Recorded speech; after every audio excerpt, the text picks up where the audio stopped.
Bigfoot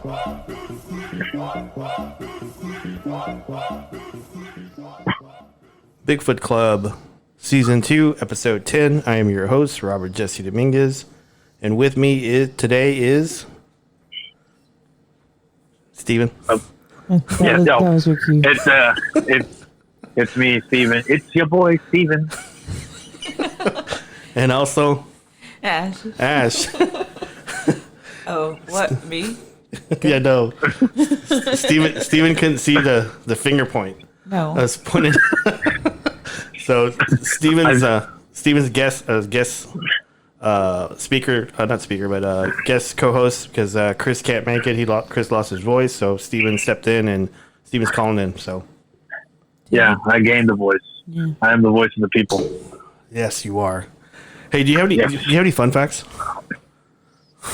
Fun fact is that I am here on your show, and I'm here to fill in for Chris because Chris is lost his voice. Yeah, and it would be interesting though if Chris could call in and still do his like a Bigfoot call. Wow, is that how he lost his voice? I don't know how he lost his voice. He's probably yelling at his kids or something. That's a lot of yelling. That is. Y'all were doing Bigfoot calls at work, weren't you? No, I'm gonna spread a rumor that he was beatboxing and lost his voice. Beatboxing and lost his voice. You don't really use your voice when you beatbox, though, do you? I mean, a little bit, like the like throat or thing or whatever. You know what I mean? Maybe Chris likes to use his voice. I don't know. That's some hardcore beatboxing. I know, right? Jeez. Is it like Jonathan Davis? If I ever wanted to lose my voice again, I would want it to be that though. Yeah. Like beatboxing. Yeah. How long does it take? How long must one beatbox before one loses one's voice? I don't know. Maybe he was at a call-in tournament or something. I don't know. I'm just making it up. But maybe he was singing some Soundgarden. I don't know. Soundgarden. Yeah, that will do it. Or some Creed. Some Creed, yeah. That's the opposite, and yeah, you have to get it like 40 down. Oh man, I'm gonna spread that rumor that he was beatboxing and lost his voice. Oh God, I do recall in high school I spread a rumor about this guy. Is it another hip hop rumor? No, this was the one. I spread a rumor that he was good in calligraphy. I don't know why. Why? So I don't know. How? I was just talking to people. What's the point? We were doing pep rally stuff, and people were writing signs, and I said, "Hey, dude, if you want a good sign, what's his name? Andre can do really good calligraphy." They go, "Really?" I go, "Yeah, go ask him." Did he get out of class for it? I don't know. It's like that sounds like a good reason to make up just so that someone can. Because I remember being like, "Yeah, I want to go help paint signs with football," which I just wanted to go hang out. Yeah. My best friend was a cheerleader. And it's like, no, she didn't. She just wanted to miss class. She wasn't helping. She didn't want to help. I was like, I would help, but I don't give a shit. There's a paper, go. But yeah, he later walked up to me and he says, "Hey man, why are you spreading this rumor about me in calligraphy?" I said, "You don't know." I go, "You can't do calligraphy?" I go, "Oh, my bad." I'm sorry. So, I want to do that. But I continue to do it though. Some random thing that doesn't have any effect at all on anybody. It's just like, what? No, I just said he was good because there was a, the I don't want to sound like I'm labeling people, but the high school I went to was Sunset High School in Dallas, and it was predominantly Spanish, and so predominantly Spanish people for some reason like calligraphy and Old English letters. Yeah. So people would come to me and ask me because I used to draw all the time, and I said, "Go to Andre. Go to Andre. He's good at calligraphy." Oh, I see. So in a way, they're profiling you because they're like, you're a Mexican and an artist. Yeah, you must know how to do Old English calligraphy. They must have thought that. I don't know. Draw me some tattoos. So, oh man. Anywho, so how are you guys doing with this? We're still at home. I get to work from home tomorrow. Nice. For the first time, and I still have to go to my job for a little bit of training for 2 hours, and then I get to go home. But I mean, I'm okay still. You know, not getting sick. Knock on wood. Yeah, knock on wood. I'm washing my hands like all the time now. It's constant. Like Filbert. That's what I think of. Yeah. The little turtle on Rocco. Turn the page and wash your hands. Yeah. So how's work for you? Good. Ash. For me? Me? Oh. Yeah. Ugh. No. It's still there. I just, Yeah. you know, there's just, I think everybody's just really in their emotions and very reactive. Yeah. You know, and just people are being dumb about it. You know. Yeah. Not taking it serious or whatever, and just I want to stay home, but I haven't figured out how I can do that for my job yet. Yeah.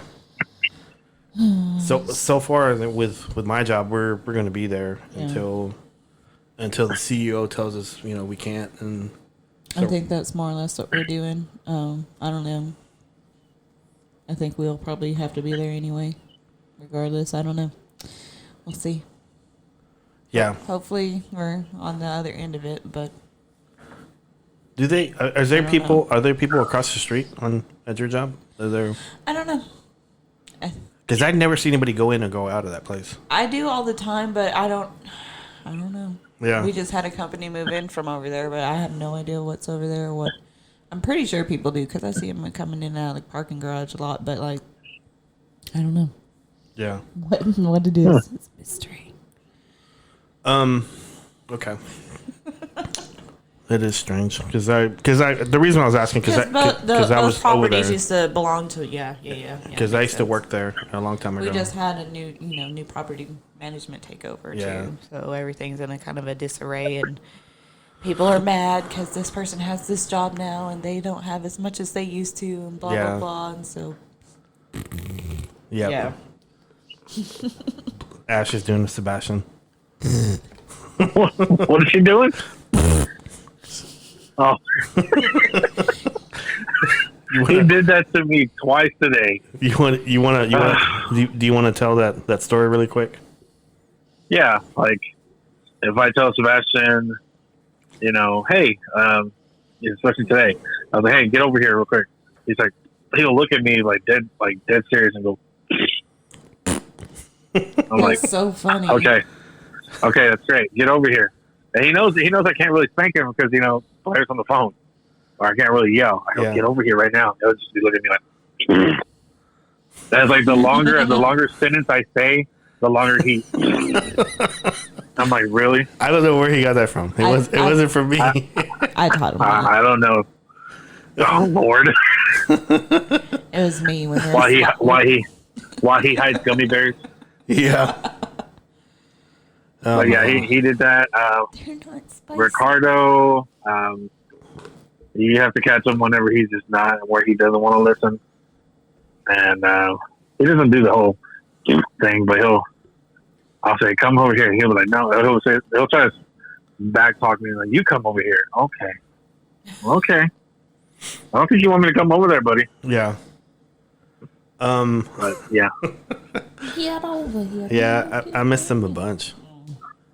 That's okay. Yeah, did you like those videos and pictures I sent you? Yeah, I love those videos. They're gonna stay the night for a year, so it's okay. Yeah, I told Blair that Ricardo wants to stay for a year. Yeah, that's what I'm so glad that you thought that was funny because I was telling him, I go, Sebastian, I go, how long do you want to spend a night over Roberts? And he was like, a week. I go, Ricardo, how long do you want to spend a night over Roberts? He's like, a couple months. I was like, Sebastian, you hear this? A couple months. And he's like, yeah. I go, as long as we just stay the whole year. Okay, cool. So I have their stuff packed for a whole year. Awesome. The whole room. Yeah, it's packed up, ready to go. I don't know where we'll put them, but yeah, we can just tape off an area in the living room. Yeah, we'll get a bunk bed, some bunk beds or something. Stick it over there. I think you still have you probably have room in your bedroom, Robert. Yeah, probably. You got to take the comic books out. Yeah, that's fine. You can them. Yeah. Yeah. I'm only gonna burn. Put that in your closet. I'm only gonna burn my half. So, this duplex needs a new kind of criminal. Yep. I know I talked to you guys off show. I wanted to talk about it was episode 4, Mind Your N's and P's, and it was the Longview story. And so we can start on that. Let's open up our subject for Bigfoot.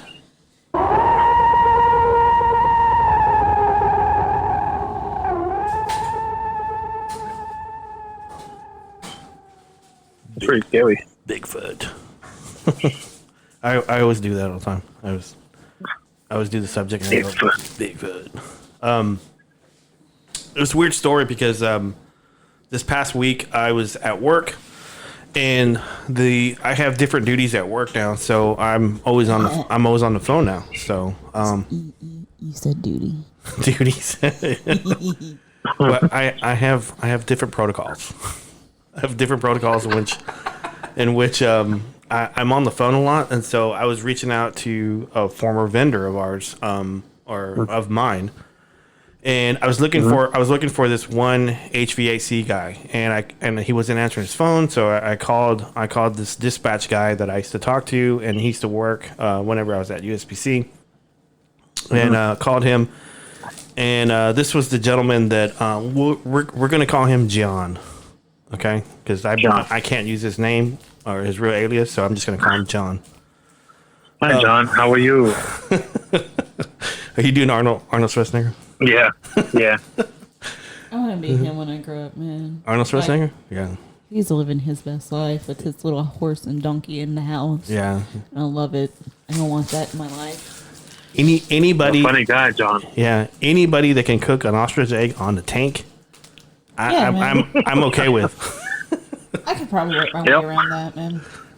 So, I'll figure it out. oh, ostrich egg, because you're from Australia. Oh. You idiot. You idiot. Did you ever show Ashley that? Yeah. He said Austria instead of Australia, right? Austria? Austria? I think it's Austria. Yeah. Mm-hmm. And he's just like, could you kick my ass? He goes, yeah. Well, first give me some coffee, then I'll kick your ass. Okay. Oh, Arnold. But I called this guy this week, and he was the guy that I interviewed like 4 years ago on the Longview story, and you know he doesn't want his name attached to this. He doesn't want to go on the record. He doesn't want any audio going of him talking about this, because he just, you know, it's one of those things that it really messed with him, like really, really bad, and I could tell it did. And you know, he didn't, to this day, he hasn't talked to his wife about it, hasn't talked to his son or any family members. I'm the only person he's talked to about this. Wow. And so That's crazy. I know, it's like, man, but I can understand. yeah, Because it sounds like he has some post-trauma issues. yeah. Does he listen to the show? I think whenever the show first came out, he listened to a couple, and then I talked to him on Saturday, and he and I went into a real deep conversation, and I recorded the audio, but I'm not going to play it for anybody, because I told him I wasn't going to play it. I was just going to go off notes in memory. Mm-hmm. And he said that he listened to Colorado Peeper, because I asked him to look at that one, because he's seen a Bigfoot firsthand. I said, could you look at those pictures? Yeah. I go, could you look at those pictures and give me an idea? And he goes, yeah, sure. So he hasn't talked about it. So, but I think he watched the Colorado Peeper one. So the notes that you sent me on that. You wrote that, or he said that, and you typed it word for word, right? Yeah, I typed the main things I wanted to know. I mean, we talked for a long period of time, but I just typed in I typed in notes that I thought that were important. The way he explained it, I guess, or the way you typed it was very, very terrifying. I will say that. Yeah, it was like actually reading like a short horror story. Like, yeah, wow, this thing, whatever it was not happy that they were there. I'll say that. want to say that on the original episode 4, Mind Your N's and P's. You know, I was going off memory, and the interview I did with him was like 4 years before, and so I'm probably left a lot of stuff out, and I probably the way he interpreted it to me, because I was trying to go off memory, I was probably off on some stuff, so I wanted to go back over it again, because whenever I talked to him on Thursday, I had him on the phone. I asked him a couple more questions that I forgot, because like whenever we were doing the episode 4. Chris was asking me asking me a bunch of questions that I didn't ask him, and I said, "Man, I didn't ask him that. I don't know." I got to call him back and ask him. So Chris, good job, Chris. Yeah, Chris asked me some really good questions, and I said, "Okay." I go, "Damn it, I didn't ask him that." So, getting back to the story, he was this was in Longview, like I was saying. He said it was the end of '96, maybe the beginning of '97. So it's probably December, January. And he was like a newlywed, and so his wife wanted to see his sister in Longview, and they were living in a mobile home, I think, on the outskirts of Longview, near the Sabine River. So he was kind of saying that, you know, he's a city boy, and that he said that this mobile home was kind of dilapidated. That's what he said. Yeah. And so this guy, his brother-in-law, whenever John got married, he didn't show up to the wedding. So he was kind of, to me, that kind of gave off that he was antisocial or didn't care or something. So it was his first time meeting his brother-in-law. So, but I thought that was kind of interesting, because he said, I didn't put this in the notes, but he said that whenever he pulled up, that his youngest daughter was like 5. And that she was holding a knife that was bigger than she was. Yeah. And she was skinning a deer. Like, it was like a deer was like hung up in the front tree. So yeah. So that's how they lived off the land. So he was saying that they, you know, that he put out catfish jugs. He hunted squirrels. He shot deer. They had chickens. They had pigs. And he also had a garden. So he was living off the land. And right. So, you guys have any questions so far? No. And probably, like, if they lived like that too, it's probably hard for him to get away. Yeah. I mean, if he wanted to, obviously, living that way, you probably don't want to be around a lot of people. But when you have livestock and farming, you can't really leave. You know? Yeah, he was kind of saying that that this guy would do odd jobs. He would work on lawnmowers or whatever, and just enough to pay like the electric bill. And he said his words were, "This guy worked." I go, "He wasn't lazy, was he?" He says, "No, he wasn't lazy. He's just he worked really hard on not working." That's what he said. Because he wanted to be. It doesn't sound half bad to me, honestly. Yeah. You know? Yeah, I mean, he didn't have to worry about any major bills or. Yeah. You know, and he had his food. And so. You got your own little place, other than big, hairy, pissed off creature, and that sounds like the only downturn, you know.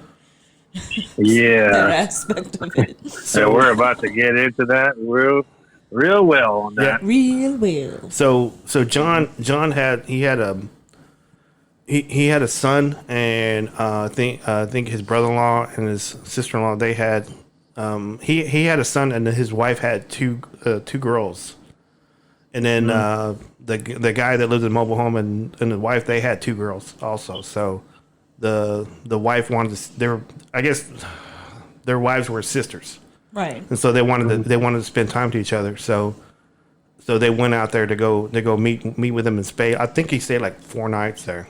So he was telling me a story that when they first got there, that they had, like I was saying before, they had like 4 pigs, and they were in a fence that was locked, and the fence was he said it was like 4 feet high. And he said when they got there that one of the little girls were saying that something had took one of the pigs, and he said the pig was like 250 pounds, and the pig's name was Sassy, and the little girl said somebody took Sassy, and they were like talking, and they were saying that, you know, the pig pen was locked, and it was like nothing. It just, something got in there and walked out with it. which is no easy task other than they're huge. You know, I don't know if you've seen a full-size meat hog. Yeah. But they're huge. 250 pounds is and that's still on the little side a lot of times for meat hogs. Yeah. So, but if you go to pick them up to, you know, just dealing with the little micro mini pig that we had for a little while, you know. Yeah. If they don't want you to pick them up, they're going to fight you. Right. They'll squeal and yell and thrash and bite. Yep. So it's not easy. I lost my voice for a second. It's not easy. Yeah, because he was, you know, because I was kind of thinking, you know, because the little girl was telling, I guess, his wife the story, and he had overheard it, and she says, yeah, something came tonight, took Sassy, and they asked him, well, what, you know, how to get out, and they go, we don't know how they got out, and so once they said that, the question I had for John, like really quick, was, do you think they knew? And he says, now thinking back on it now, yeah, I think the kids. Yeah, well, the wife. The wife, yeah. I'm sure that they all probably knew, but you know, like, you know, there's a certain stigma behind that sort of thing too. Just because, I don't know, if they weren't talking about it amongst themselves, they were probably keeping it to themselves because they thought they, you know, you know. Yeah. So. Because like after our interview, I think because the call I had with him went like 2 hours, and after we went through the story, he was kind of saying that yeah, they probably knew, didn't want to talk about it because they got made fun of, and I said, man, I get made fun of it now. I mean, all the stuff that I talk about, you know, whoever knows me knows that I do Bigfoot stuff. I don't hide it. I don't really care, and I talk about it, and people make fun of me, and I don't care. I mean, I don't talk about all of this stuff anyway. Mostly because, you know, not to that point. It's like, yeah, whatever. I expect it. Yeah, I don't care. But at the same time, I don't like to talk about it because I don't like to hear other people's shit stories. Right. You know. Yeah. Like, well, I know this place, and we need to go over here and go. And like, I don't want to go anywhere with you. Yeah. You know. What we say, Steven? No, I was gonna tell you that. If you can just give me all those names that people are making fun of you real quick. Okay. Give me all the names. Do you like on Jay and Bob Strike Back? It's like, on this day, did you say, yeah, what about it? Yeah. Yeah. It's okay. I don't, you know, I think some family members had made fun of me, and I think some of my friends that I've known all my life in high school, they stopped being friends with me because I was doing Bigfoot stuff, but I don't really care. I was carrying them anyway. Right. Yeah. I bet now they're like, man, I was just still friends with Robert. I could be on his cool ass podcast. Yeah. You're carrying them like that Bigfoot was carrying Sassy. Yeah. Yep. Yeah. I just got to find Michael Nunez now. So.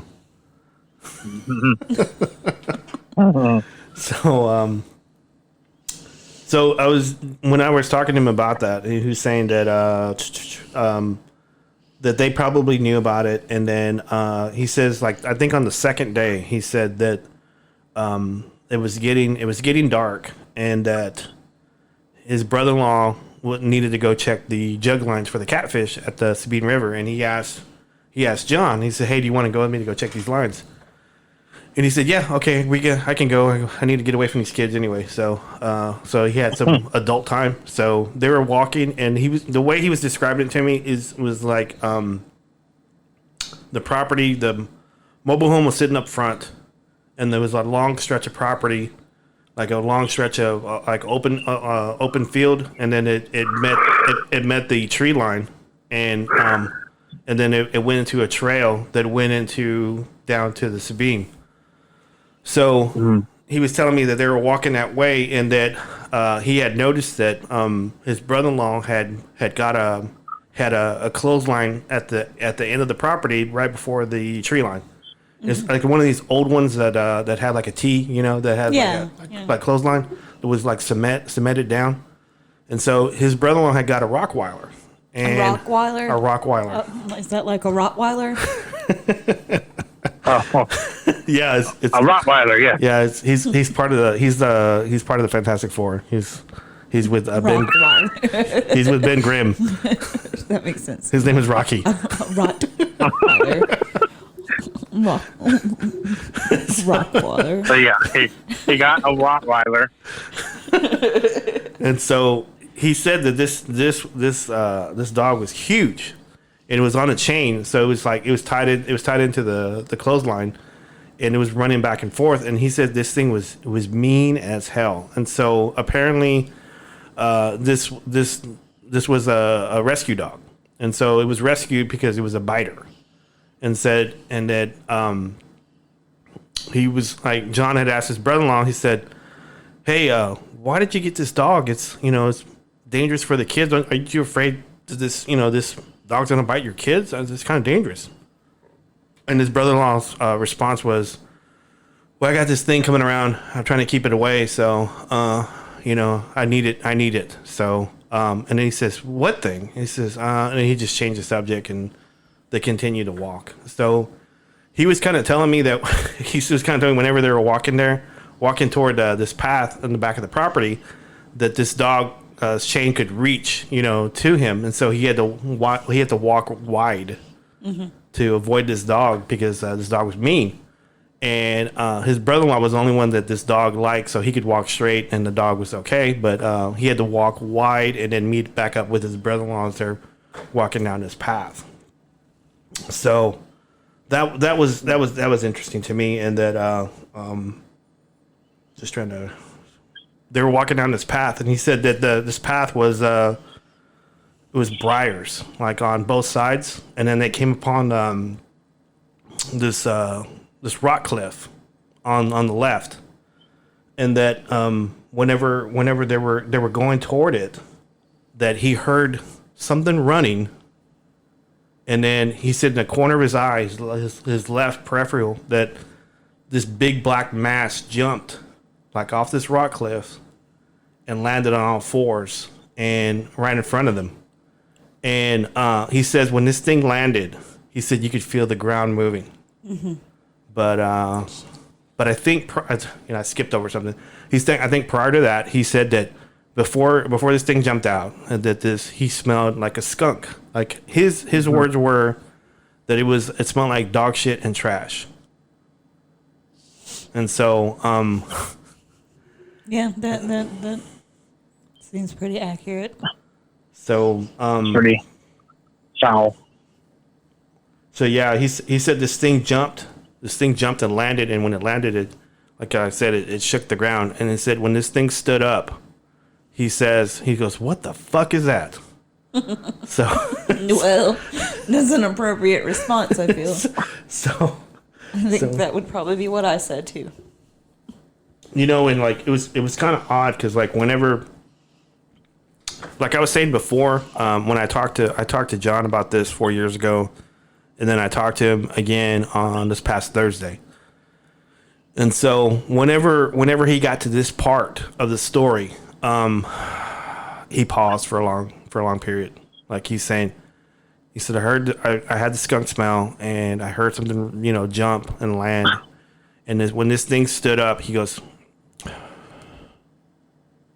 when this thing stood up. And so at that point, I had known that, he's had, like I said, like in the very beginning, he's had some issues with this story. And I feel blessed that I'm the only person he's talked to about it.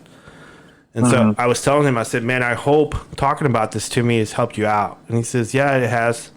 It's gotten off my chest, and, he has less anxiety, but he says he still has nightmares with this thing chasing him in the woods. So apparently he's still going through some, like you were saying before, Ash, PTSD. Yeah, so he was still going through that.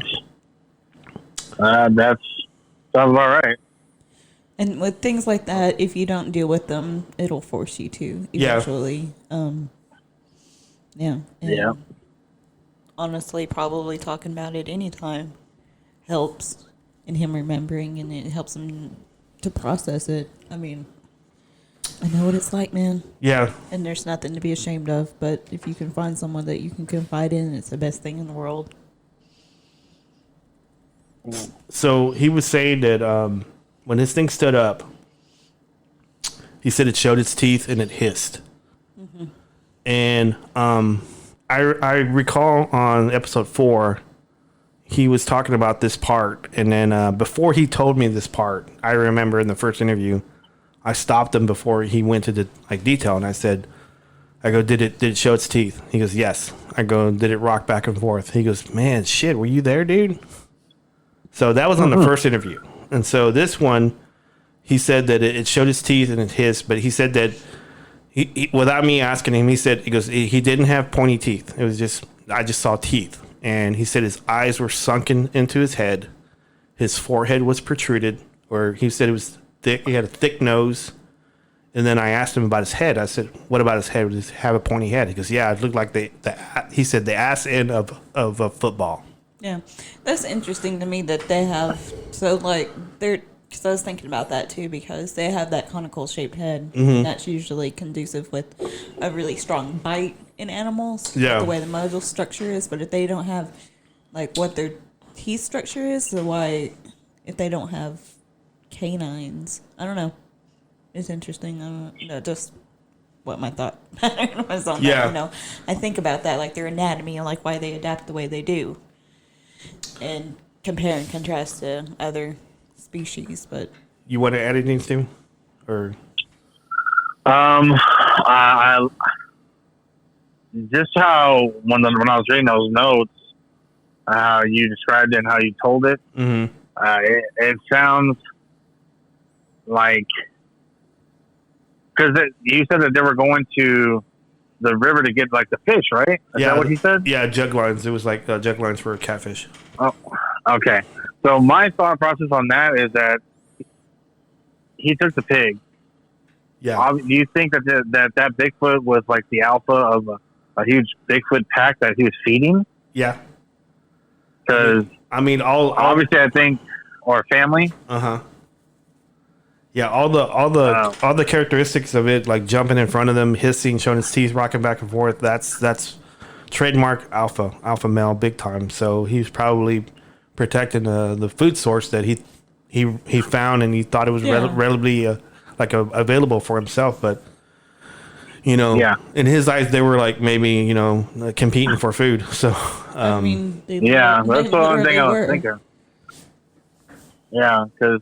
Or like his family was getting the fish while, if he didn't intervene, then those two would have ran up on his family, and that would have been worse. That is possible. Maybe I don't know. Yeah, didn't think about that. There might have been others, and he was running them off.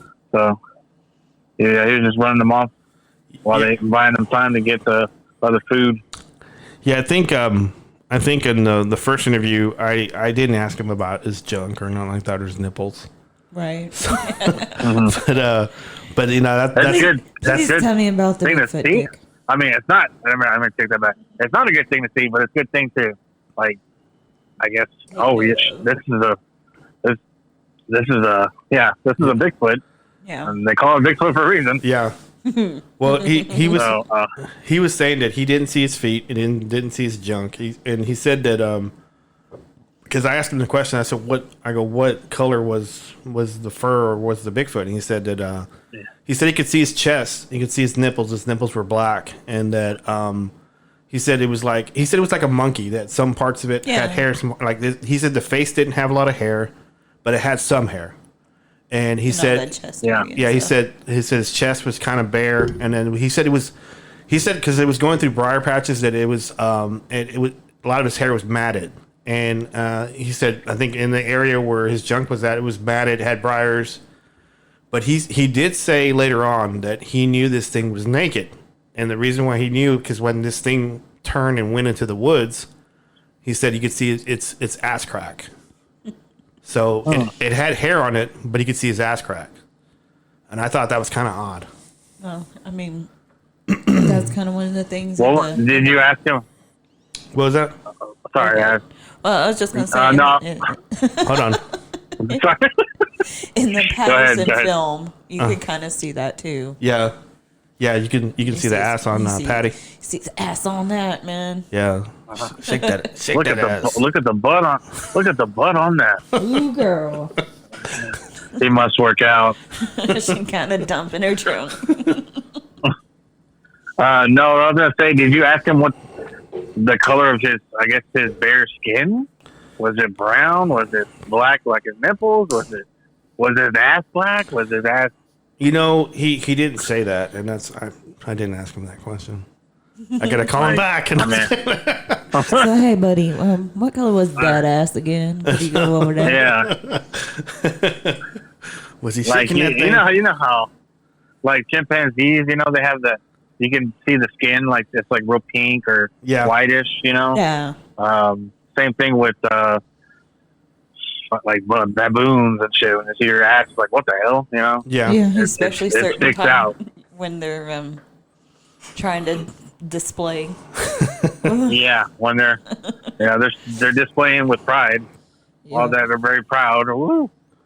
But he was saying that that its fur was like dark brown in some areas and then black in others. So I guess to answer your question, maybe I don't know. Maybe it was like just padded, and it was just like some parts were black, some parts were brown. I don't know. So, I will say this on the first interview. I didn't discuss this, but in the first interview, he said that he had met Andre the Giant. But on this interview, he confirmed that he used to be a wrestler in the late 70s and early 80s, and he said that he had wrestled Andre the Giant. So Andre the Giant's like 7 foot tall, and I think he's close to 600 pounds. And he said this thing was a foot taller than Andre. And he said that this thing was like, it was so wide and so massive. He said the first interview and this interview, he didn't change on the wideness of it. He said that this thing was so wide, it was like two Andres, like shoulder to shoulder. That's crazy. And so he said this thing was so massive because like whenever it popped out, he said that he had been with his brother-in-law like 2 days. He didn't know him very well, but he was kind of like a jokester. He was joking all the time. And then when this thing landed, he was kind of thinking that, he said whenever this experience happened, that it was like in seconds, but it looked like it was slowed down, and that he had thought that his brother was joking, like was pulling a prank. Oh, and he says, "Man, this either is like the biggest dude in a costume, or this is the biggest fucking thing he's ever seen." But he says as it was moving and hissing and stuff and rocking, he started to realize that it's not a joke, that this thing is real. He couldn't calculate what he was seeing. He could. Hey, you're not opening gummy bears, are you? No. I was trying to be quiet, but these microphones are too good. You're fine. You're fine. These microphones are too good. So. But he was saying that this thing was so wide, so massive, and that the atmosphere had changed. And, and he said he couldn't explain that to me, and I said, dude, I know exactly what you're talking about. It's like all the air gets sucked out. Yeah, and it just goes quiet. Yeah. So, Steven, you're about to say something? No, I was gonna say like how tall is what was the name that we came up with? John? Yeah, John. Yeah, how tall is John? John is like 6'5". 6'5". 6'5". And he said he wrestled Andre the Giant, which is 7'6", right? Andre's probably like I think it was 7 foot. I think it's I could be wrong. Somebody look that up. How tall is Andre? But anyway, You won it, boss. But you need to get yourself a Tommy. Yeah. A Tommy, like Joe Rogan. It's Jamie. Tom, look. Or Jamie, there you go. Yeah. Jamie, get yourself a Jamie. Jamie, could you look that up? That caterpillar fighting the monkey?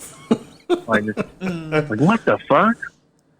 Yeah, but he was kind of saying that this thing had jumped in front of them in his trail, and then like I said, he stood up, hissed, and rocked back and forth. Can you imagine just this big fucking thing just totally just like superhero landing right in front of you. And it's like this big mass, and then like it just slowly stands up. Yeah. To its full man.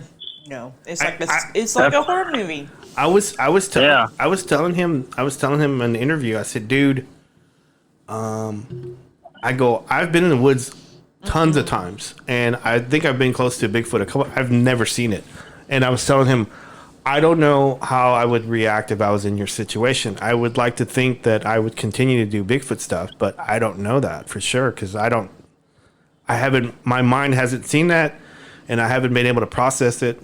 I haven't gone through that experience yet, so I don't know if I'm going to... I wouldn't know how either, but that kind of, in the back of my mind, to me, it's like, that's not atypical. That is very rare, too, but at the same time, too, it could just been fucking scary enough to be like, nope, I'm out. That's enough. Thank you.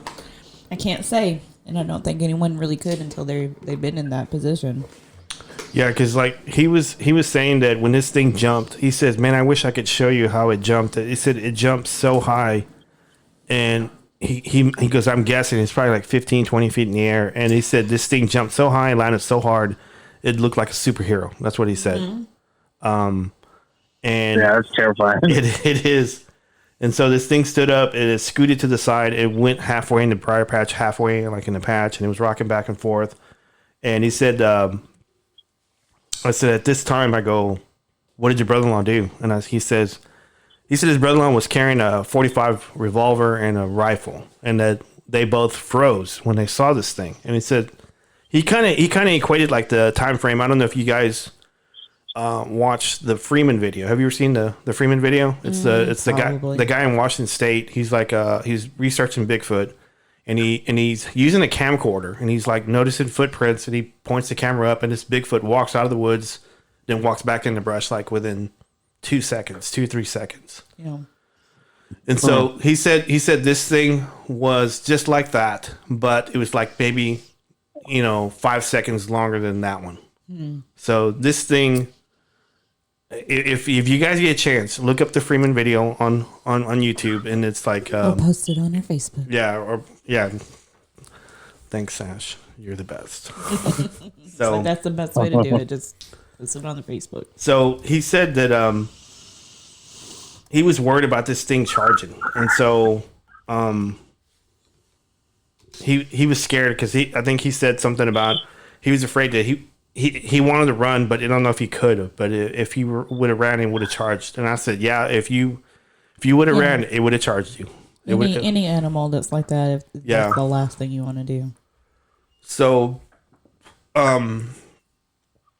he said that at this point, I guess this thing like it went back into the briar patch, and he said that this trail was like full of briar patches and thickets and thorns, and he says no human could have gone through it. He said you'd have to have a machete to get through it, and so this thing went through it with ease. And Jeez. Yeah, I know. So Jesus.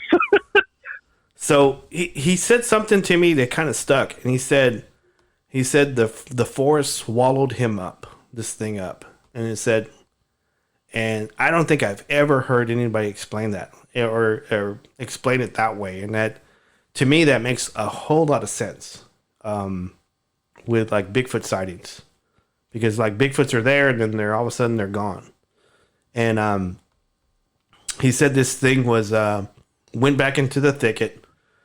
And that was slapping trees and breaking branches, and he says that this thing was talking. And I don't think, yeah, he said it was talking. He said that I don't think I ever, on the first interview, I don't think he ever talked to me about that. And that's the thing too. It's just like, I don't ever recall anything in common knowledge really covering this specific sounding type of chattering. Of course, I haven't watched a whole lot, and I didn't watch but yeah, I've watched a lot of stuff too, not all of it, but I don't know that this would be common knowledge, that it would be just something if he was just whatever pulling this story from thin air. this detail is the one that kind of really stands out to me personally. Yeah, I mean, to me, I love the way he explained it to me, because I was telling him that we had an episode, and I can't remember which one it was, that we went over sounds, and this was one of them. So when I was talking to him about it, he said that this thing was like jibber jabbering, and as they were like walking, it was parallel to them. As you know, I told him, I said, "Could you see it in the woods?" He says, "Yeah." He said, "I saw enough of it to know it was there, and it was jabbering." And I said, "I go, was it going like?" And he says, "Well," he goes, it was kind of," and he said the word samurai, like it was. He said it sounded like someone was trying to imitate a Japanese samurai, and so I was going. So I went, you know, "Hoi, hoi, hoi, hoi, hot," and he goes, "Yes, exactly like that." So I have a audio clip that I'm going to play, and this is from Ron Moorhead, Sierra, California, in the 70s. I don't know what year it was, but it was in the 70s.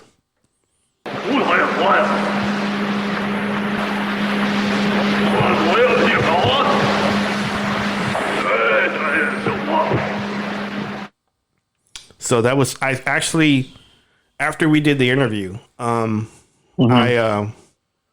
was getting a haircut from my friend Juan, and we were talking about this incident, and I was telling him, and he asked me, he goes, "Do you have audio about this?" I go, "Yeah, I do." He says, "Well, send it to that dude, see what he says." And I go, "Man, that's a good idea. I didn't think about that." So I text John and I said, "Hey, I'm going to send you an audio clip. Do you mind if I send it to you?" I go, "It's going to be about Bigfoot talking." He goes, "Yeah, go ahead." So I sent it to him, and like within seconds, he texts me back, goes, "Man, that gave me chills. He said it sounded just like it, but deeper and louder." So, well, yeah, because he was so close to it. Yeah.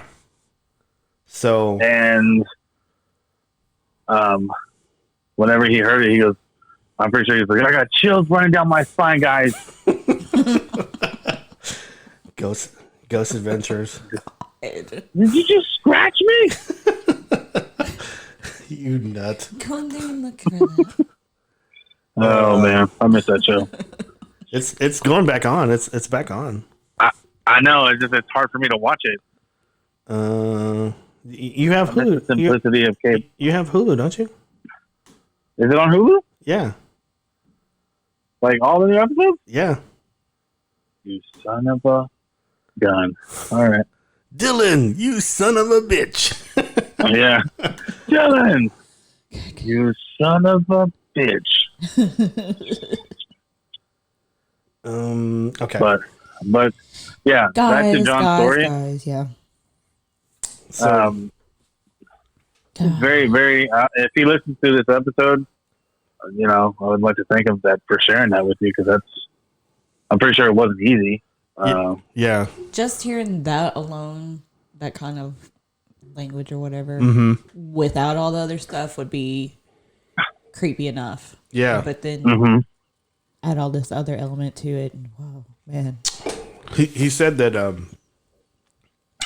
once this Bigfoot went into the thicket, and he said, the wood swallowed him up, and he was breaking branches and hollering. He said that this thing did do a howl, and he said that this thing was so loud that and he described this. I never heard anybody describe it this way, but he said this thing, the vocal went through you, and I said, okay, that makes sense. So. Yeah, you can feel it vibrating your chest. I remember you said that. Yeah, because I asked him, I go, "Did it vibrate your chest?" He goes, "Man, it went straight through me." Yeah, I've never had that happen with that before, but I don't know if you've ever been around like a big cat when they roar. Mm-hmm. I can imagine that's about what it feels like. Yeah. I felt it when Robert yelled at me a couple times whenever I was a kid. It's exactly the same. I don't remember. I don't remember doing that. It went straight through me, There was infrasound in there somewhere. I was frozen. Yeah. And that's whenever he grabbed me and threw me against the wall. Whatever. It's okay. My dad used to pick me up by my armpit. I didn't do any of that. No, he didn't. So, but getting back to the story, he was saying You're acting like. Sorry, go ahead. No, go ahead. No, I was like, you're acting like Child Protective Services is listening on this or something. I know. They can't. Statute of limitations. They can't call CPS now. Yeah. I know. I get a knock on the door. Yeah. Mr. Yeah, back We to, were listening back to your podcast. Mr. Dominguez, can you step outside? Why is he country? Not even Texan. I know he's It's like old timey. he's Clay Jenkins, country strong. Oh, God. Jesus Christ. Shelter in place. Anyway, sorry. Come out with your hands up. So, getting back to the story, he was saying once this thing went into the woods, he said that he told his brother-in-law. He says, what the fuck was that? And his brother-in-law said, I think it's that thing that stole my pig. That was what he said it was. And that he said that his brother-in-law, raised his rifle up and tried to get a beat on it. But I'd be mad at something stole my pig. yeah, That's so nice. he's trying to get a beat on it, but he said that John kind of described it to me this way too. He said, the first time he said the woods swallowed him up, but another thing that I wrote down was he said that that this thing melted into the woods. He said this thing was so massive whenever it came out and it was black and it was brown in some parts of it, but he said it was behind a skinny tree, but it blended in so well, and that this was still during daytime. Yeah, that was one part that it wasn't very clear. Yeah, whether it was night or day. Yeah, it was actually it was dusk. He said they probably had 30 minutes left for light, so they wanted to go check this jug lines and get some fish in for the night. That would be a perfect time of night, I would think, in the woods for it to disappear like that, Yeah. Because it'd just be like, is that a shadow? And if it doesn't move, then you can't really tell. Jeez. Yeah. Especially if they they have that tendency to hide their face and close their eyes. And I think that's really good evolutionary wise or whatever adapted survival skill. Because if you don't, the face is usually what would make it stand out from the woods. Anything else, it just kind of, Yeah. that kind of looks like that, but until you actually see face. Yeah. So I was whenever I was talking to him, I talked to him about some of my experiences and some of the interviews that I've done, because I don't think I've talked to him very much about other stories that were similar to this one. And I was kind of reassuring him. I said, I go, I know you're not going to believe me, but I go, this thing wasn't going to hurt you or wasn't going to attack you. And he goes, he laughed and he says, okay. No, it was close enough. If it wanted to, it would have, I feel. Because I told him, I said, man, this thing, I go, this thing left because you guys didn't leave. It wouldn't have been making all that noise and stuff if it was going to attack them. Yeah. But I don't think I could have told him 20 more times. I don't think he was going to believe me on that. So, and then, you also got to think of it too, that what he said, his brother-in-law brought a gun. Mm-hmm. Yeah, so that thing was probably already in protective mode. Yeah. Right. Say, I was right, and his family, that Bigfoot's family or clique or whatever was there. He already sensed that his group is in danger, so he had to show the alpha side. And did you say his Bigfoot clique? He what? His Bigfoot clique. Yeah, I did. Is that what his clique or would that be what we call whatever? A group of Bigfoots. Yeah, he's a clique. That's like a family, I guess. I don't know, or just they're just rolling looking for the one. I clicked up. Yeah. Did they wear colors? I mean. Yeah, man, that's what it was. He was repping the wrong side. He didn't have his proper flag in. Yeah, he was humming colors. Oh God! So Bigfoot from the hood. I know he's well, it is outside of Longview, and I lived there for 4 years, so believe me, it's got some hood elements to it. Does that seem weird that you were that close to this area? No, not at all, because I heard stories all the time of this particular, kind of around that area. Yeah, Trinity. over there in Lakeport. Kind of, there's like this one area that's where people like to go dump bodies, and there's like UFO sightings and, you know, all these stories because, oh, well, this company does this and this, you know, urban legends basically. Yeah. But it seemed to all kind of center around that kind of, that particular area of Longview. Was that the southeast? Or was that? I just have to point at a map. I don't Okay. know. Directions are kind of gone on me. Because it looks I can like, tell you what it was by. because it looks like the Sabine runs all south of Longview. Yeah, I Like, have not to- through Longview, but the south bottom part of Longview. Yeah. So Yeah. I did ask this guy after the interview. I said, because I had been asking him like for 4 years if I could go to this property, and you know he's no longer, he's divorced and he's no longer talking to that side of the family that owned this property. Right. And he you know he's very helpful on talking about, you know, asking questions, and he's very, you know, open and stuff. But when I talk about this, about getting information or getting them to give me information, he closes down and goes, no, can't do it. And I was when I was talking to him on Saturday, I asked him, I'm gonna ask you this question again. I said, is there any way you can give me a cross street? Just give me an idea. I don't have to go on this property. I just want to go in the area. And he says, man, it was like 20 years ago. I go, so no. So I think if we were to go out there, we just have to figure this place out, because it's obviously south of Longview, by the Sabine River, where you can walk to it. I got a good idea of approximately where it's at. Was it near a freeway?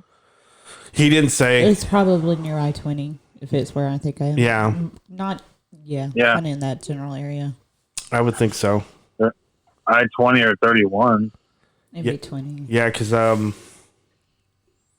like for some reason, you know, the Sabine doesn't go straight across; it winds Yeah. all through the south of Longview. So it's like it looks like a serpent, you know. So And that's why I saw Yeah. an otter at the gay bar one time, and it was real. yeah, That was weird. That was like one of the weirdest experiences of my life. Is me and I think 2 or 3 friends were going, and it's when we arrived there, and they're like, "What is that in the parking lot?" We just see like this little shape. It's kind of, you know, yeah.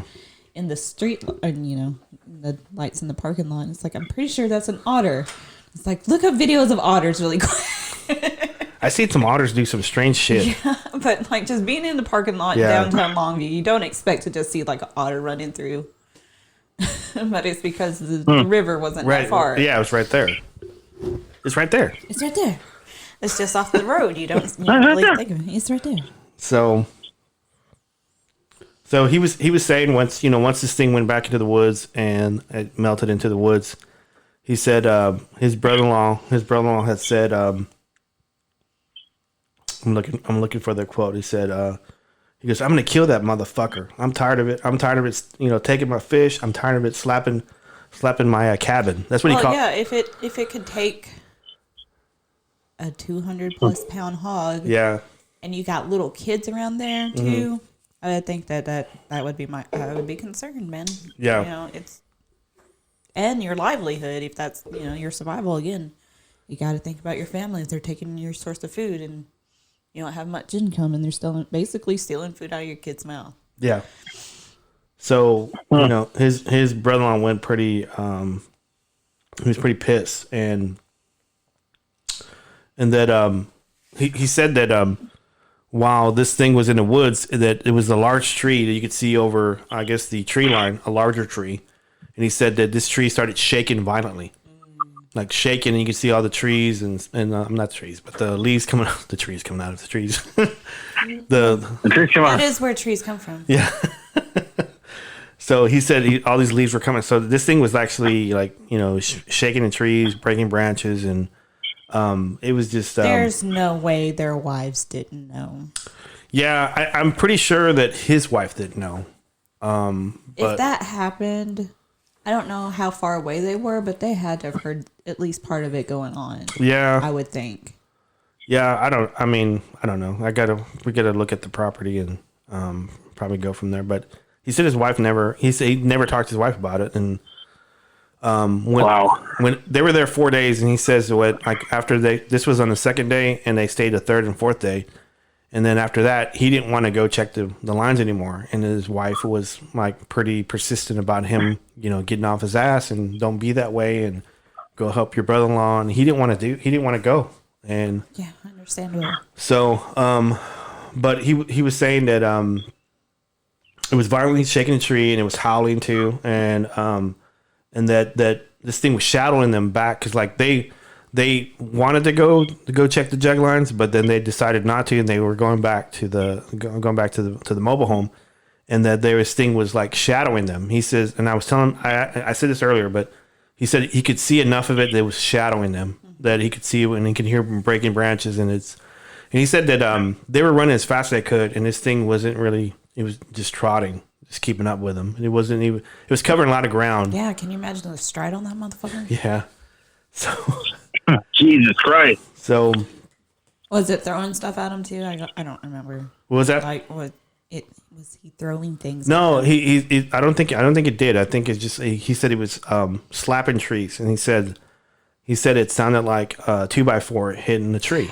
Yeah, I know exactly, man. So I know what exactly what he's talking about. I've heard it once, yeah, and it sounded like baseball. Yeah. It's the only really thing I can.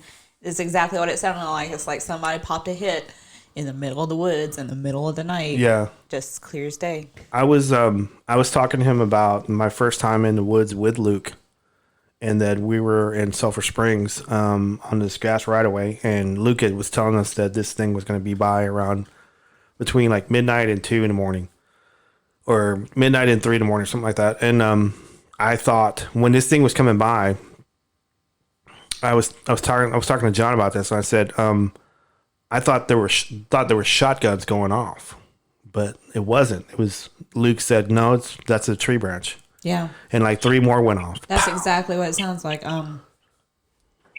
We had an ice storm in 2000 when I was a kid, and that's what it sounded like when those branches were breaking underneath the ice. It's just like pow, pow, pow, pow. And like I looked online everywhere if I could like duplicate that sound anywhere, and I could not find it. And I wanted to download it so we could have it here, but I could not find it. So he go ahead, Steve. No, I was just saying that I wish I could say that I've experienced that, but other than just tree knocks and rocks thrown at it, that's as close as I can get. Yeah. Unfortunately. Yeah, I think I don't know. I was when he was going through this, when he was telling me this, I was sharing stories with him and all stuff that I experienced and I hadn't seen it, and he says, "Man," I told him, "Man, I wish I was there with you." Because I think I told him that I started doing Bigfoot stuff full time in '99, and and this experience was in '96, '97, and I told him, I said, "Man, if I was around, I would have gone out there and helped you." But anyway, like he was saying, he said this thing was shadowing them back to the mobile home, and that he said he felt like this thing was antagonizing them a little bit. Yeah. He was grunting, and he was talking the language and slapping trees, and even John said that he actually tried to slap a tree as hard as this thing was doing. He said he couldn't even come close. I found this video of from an ice storm. This was of trees breaking, and see if it's worth anything.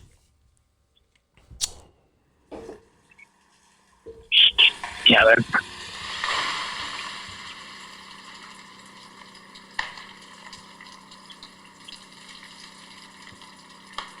You can hear it creaking.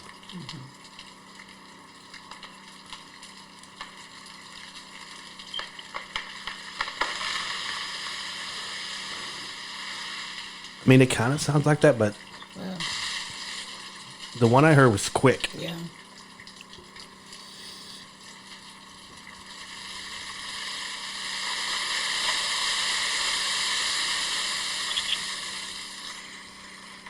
Yeah, these are just kind of.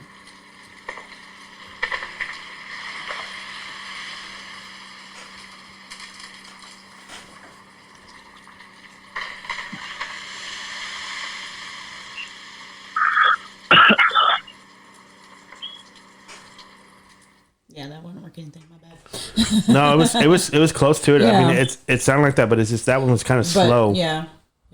Because I think all the ones I've heard, they were quick. Like, Yeah, I mean, that's what it sounds just like. Yeah. So he was saying, like, whenever he was making it back, he said that, because remember I was saying like, at the very beginning that this thing, he had got this mean dog, and like it had like a long reach with that the big chain. And he says when he was running back, he had forgotten About the dog. about the dog. At that point, I'm pretty sure the dog forgot about him. So That dog. can I pet that dog? How many times have you watched that video in the last 2 days? 100 times at least. Can I pet that dog? Oh. Can I pet that dog? That's my sister. Have you seen that video, Steven? Yeah, the little kid. That's what my sister sounded like when she was little bitty. She sounds that way now. No, not as much. It was a lot worse then. It just kind of depends. It depends on what company she's with. When somebody she doesn't really know, she doesn't, but you know. It sounds like it's on her 24/7, man.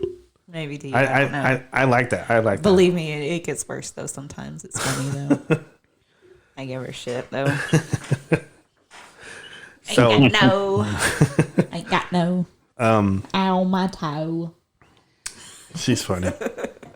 Tell her that she can't take her pants. What? She can't She take can't her take my pants. No, she couldn't take my pants.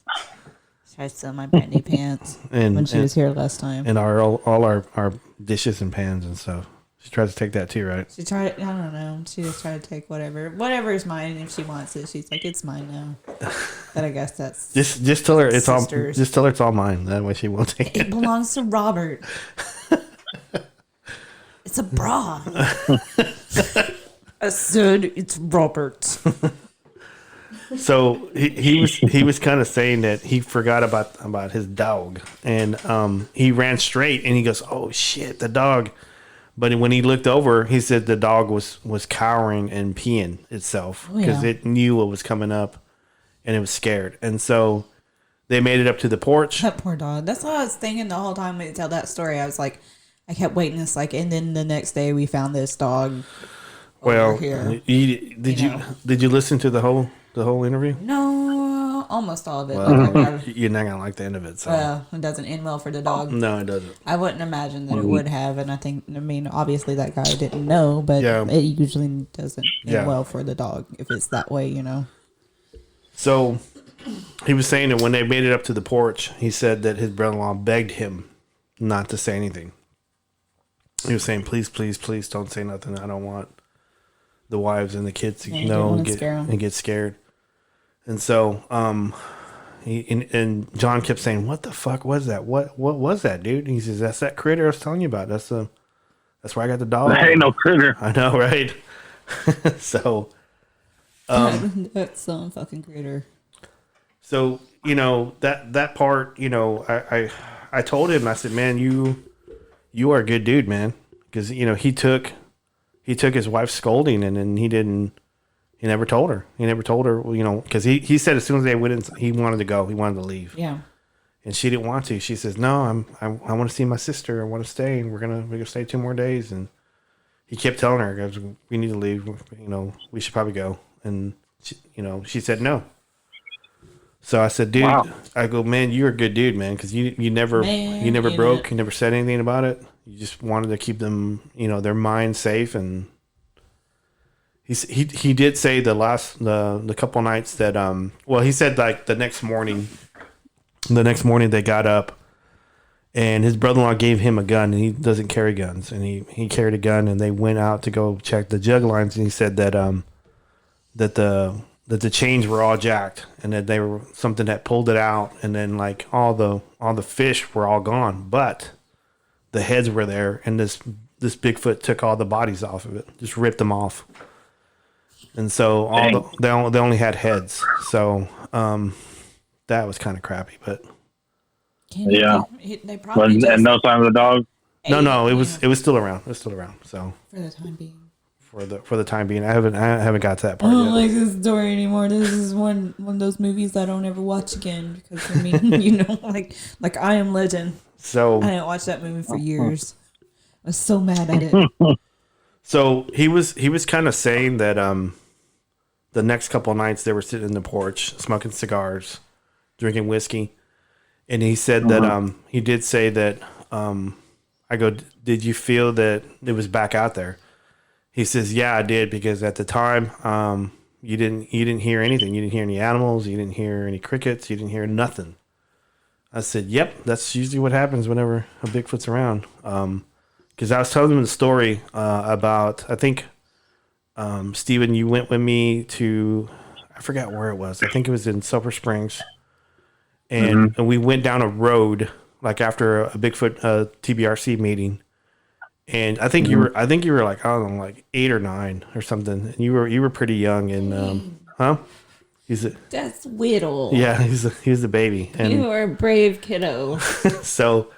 And then he hasn't finished the story. Do you remember the story? We went. It was the one that we went to this meeting and shithead tried to tell you to do stuff, and I said, don't tell him to do stuff. You know, he doesn't work for you.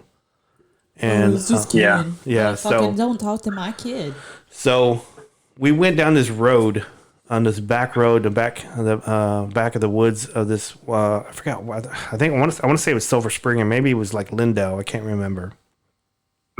And you were pretty concerned about being out there.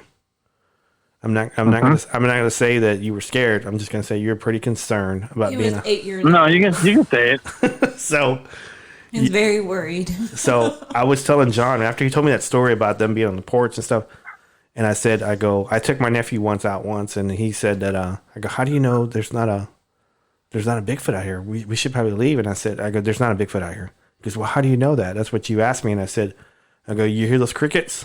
You hear those frogs? That's how I know there's not a Bigfoot out here. And you go, okay. I go, okay. And then you ask me, well, how do you know he's not in the woods? I said, does it sound like something's crashing through the woods? And you go, no. I go, that's how I know there's not a Bigfoot here. And you go, okay. So I told him that. I said, that makes sense. I go, if there was, periods of time where because all you can hear was the wind blowing. That was it. I go, that's when you know a Bigfoot's there. When there's no animals about, there's no noise, there's nothing. So I thought it was kind of interesting. So, but he did say like 3 months later that the sister moved out of the mobile home and moved into with John in Fort Worth 3 months after that incident. And she said that this thing went out and got the dog. So he said this thing came out and busted the chain, just tore the chain, and it took the dog away. So she was concerned. It's like the goat. Yeah. I gotta say, if I were to guess what happened to that dog, it's like the goat. Yep. So Jurassic Park reference right there. there's actually a King Kong reference too. So Yeah. Kind of.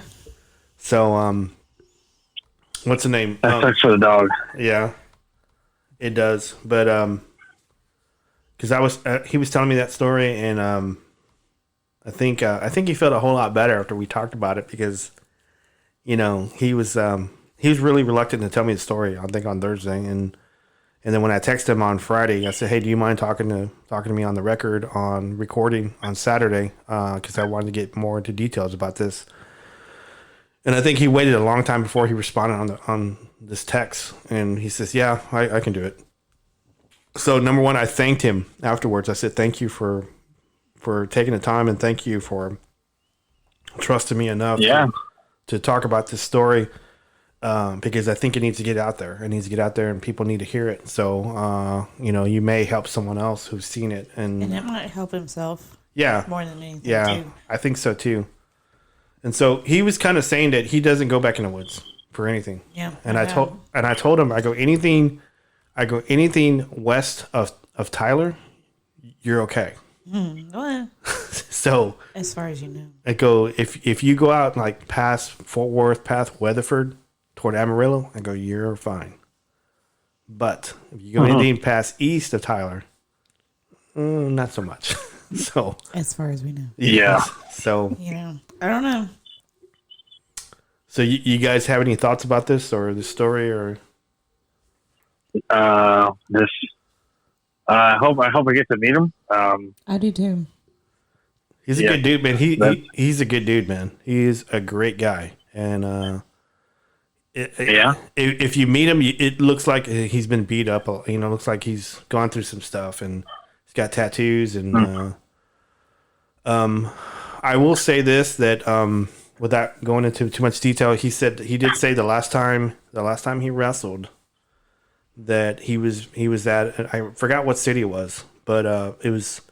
He was driving a motorcycle, and he got in a motorcycle accident, and some people had spread rumors that he had died, and he was going to a card where Eddie Guerrero was at, and Eddie, when he arrived, Eddie Guerrero came up to him and said, "I thought you were dead, man," and he goes, "No, man, that's just a rumor people were spreading," and he goes, "No, I'm fine. I just got into a wreck," and I thought it was cool. Yeah. Mm-hmm. But little Eddie Guerrero. Yeah, that's one of your favorite wrestlers, right? Yep. He is probably the reason why I stopped watching wrestling until we started watching wrestling again in Oklahoma. Yeah. It was really hard to continue watching without him in it.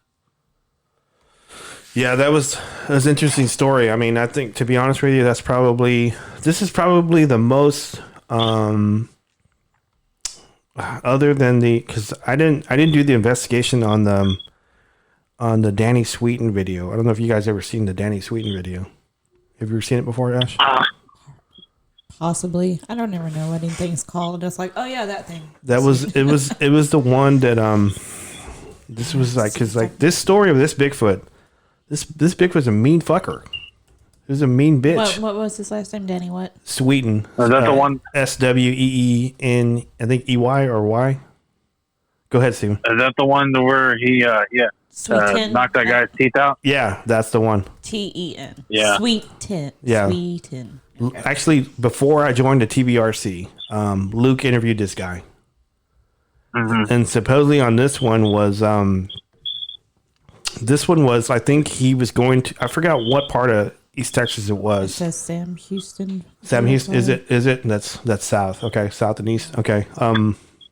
He said that he was going out to the woods to go shoot at some bales of hay, I think. I could be wrong. And that he was going out to go shoot, and he had one of those old camcorders. The ones that you put on your shoulder, yeah. the real big ones. And he said the full size vehicle. Yeah. And so he was going out to go shoot, and he walked up on a Bigfoot that was sleeping. Is that the one with the button ear? I don't know if it was the one with the button ear, but it might have been. That might have been the doc story, but they say that they like sleep like a toddler. Yeah, kind of like a toddler. With their knees tucked under on their bellies, but like in with their butt in their ear. That's kind of odd. I think it's cute. But like, oh, but this thing jumped up and it pushed Danny Sweeten, and he did a flip and landed on his face, and I think he broke his teeth out. Does insurance cover that? I don't know. How do you explain that to your dentist or your doctor? Well, I know a critter got knocked down by a critter. I'll tell you what did it. That damn Sasquatch. Yeah. We need that sound on the board. Yeah. The closest thing I got is this. I'll tell you what did it. Dennis, are there horse songs? Is anyone listening to me? But the Bigfoot didn't kill you. I just knocked my teeth out. So, but supposedly, this thing like pushed Danny Sweeten. He did a flip, and I think he landed on his face and knocked his teeth out. And he got up. Trying to get his bearings as what knocked him over, and he saw this Bigfoot running to the woods. So he picked up his camcorder, and the video that you probably found is the end part of it. And so I think when I talked to Luke about it, because like Luke interviewed this guy before he formed the TBRC. And Luke believes that this was a real Bigfoot. This is actually an actual Bigfoot, and and I think he got kind of famous about this. I mean, this was like before the internet was really, really big. It was like DSL and stuff like that, and it wasn't there wasn't a lot of streaming going on. But back in the pioneer days, yeah, back in the 1900s, as Tyler likes to call it, the Napster days. Nanny, when you were this a is kid in the 1900s, and he's not wrong, but this was back in the GeoCity days, before Facebook. oh god, yeah. Before Facebook, before like Angel Fire and shit. Yeah. I had an Angel Fire site. That was my first like paranormal website, and had a little message board. And mine was sometimes Grant Wilson would come hang out. It was pretty cool. mine was GeoCities. Yeah. GeoCities all the way. So we're like dating ourselves on that one. So but he said that I was like 12 when I was doing it. How old were you? I was probably like in my mid 20s. I'm not 12. So I forget that I'm that much older than you. Dang it. And I've been doing this for that long. So I know I'm old, man. It's like when somebody tried to tell me, not to name names, but that's why I was like, ma'am, sir, I know who you're you talking need about. to Right? take several steps back and have a seat. Yeah, he didn't. I know, He didn't know. but He didn't know you're part of the inner You circle, don't, man. that's why you don't come at people like they're I know. stupid, man. Yeah, but he didn't know you're part of the inner circle, I man. don't know. It just bugs the piss out of me when people talk to me like that. You know. I think I have an idea who you're talking about. We'll let you know later. Yeah, We have other things to discuss about this person too. I'll post it on the Justin Timberlake support group Yeah. messenger. Is Steven part of that messenger? Yeah, I Okay. just added Steven on. Okay. So. I better be. I love Justin Timberlake. Oh. He was on Hot Ones. Did you Did you see see it? Yeah. Yeah, Yeah, did you see? I Did you still see the haven't hot one? watched it. yeah, that one I was actually really really happy about because I watch a lot of those, and he actually went through all the wings without drinking any water or milk, Yep. and so That's why I was like, that's my boy. because I think Didn't even need no water.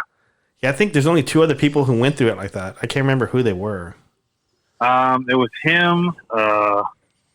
And those other I guys. think Paul Rudd. He didn't go through any water or milk. Yeah, that afterwards. Though. And I'm talking about before that and because I think Paul Rudd was after him. I think maybe I don't know. Anyway, No, Rod was Zach- before him. Zach- I just showed it after you. okay, Zach Efron. Zach Okay. Efron didn't use any water. But yeah, that's the point. Yeah, Paul and Shia are my favorite so far. So. Mm-hmm. I think one of mine was Stone Cold. He did Yeah. one. And Yeah. he was pretty good. I was so happy that he got him on there. He still wants to get he's still trying to get the Undertaker Oh man, oh man. because he got Chris Jericho, he got Stone Cold, and he said he goes, man, I'm really trying to get the Undertaker, and I guess he's trying to get the Undertaker, and he's trying to get obviously Brock Lesnar too. Oh man. But that's not going to go well. You know, I was watching the one with Gordon Ramsay. Yes, And that was a good one too. And I was talking to Ash about that. I said, man, he was a whiny bitch on that one. I don't think Yeah, he Brock, was. I don't think Brock can do it. He's got diverticulitis. yeah, I don't That think. would fuck him up. Yeah, I man. don't think he would do it. But I know. But Gordon Ramsay was drinking milk, water, Pepto. He was squeezing like lemon concentrated and lime concentrated in his mouth. What a bitch. Mm-hmm. I know, and he was saying fuck. Yeah. And he was like actually cutting up cake to counterbalance Yep. like the heat and stuff. I go, what a fucker, man. Does that work? He said it. He said I it was. personally think cake can cure everything, so that's good to know Yeah, that I'm right. Yeah, I like cake. I was going to say no one has tried ice cream. No, because he'd probably be pooping. I mean, hey, He's pooping. So he got so mad. that's a Sebastian reference. Oh no! Yeah. I might as well just explain it. Yeah, go Yeah, it's like you can't just leave it at that. Yeah, go ahead and we tell have story an soon. audience. Go ahead and tell the story soon. Yeah. So I my remember. friends were over here, and I was like, "Hey, can you watch the boys really quick while I go use the restroom?" And they're like, "Yeah, okay, cool." So I shut the door, and Ricardo kept coming in, checking up on me, knocking on the door. "Daddy," I was like, "Yeah, what are you doing?" I go, "I'm pooping." He goes, "Oh, okay." And 20 seconds later, "Daddy, what are you doing?" I go, "I'm pooping." Okay.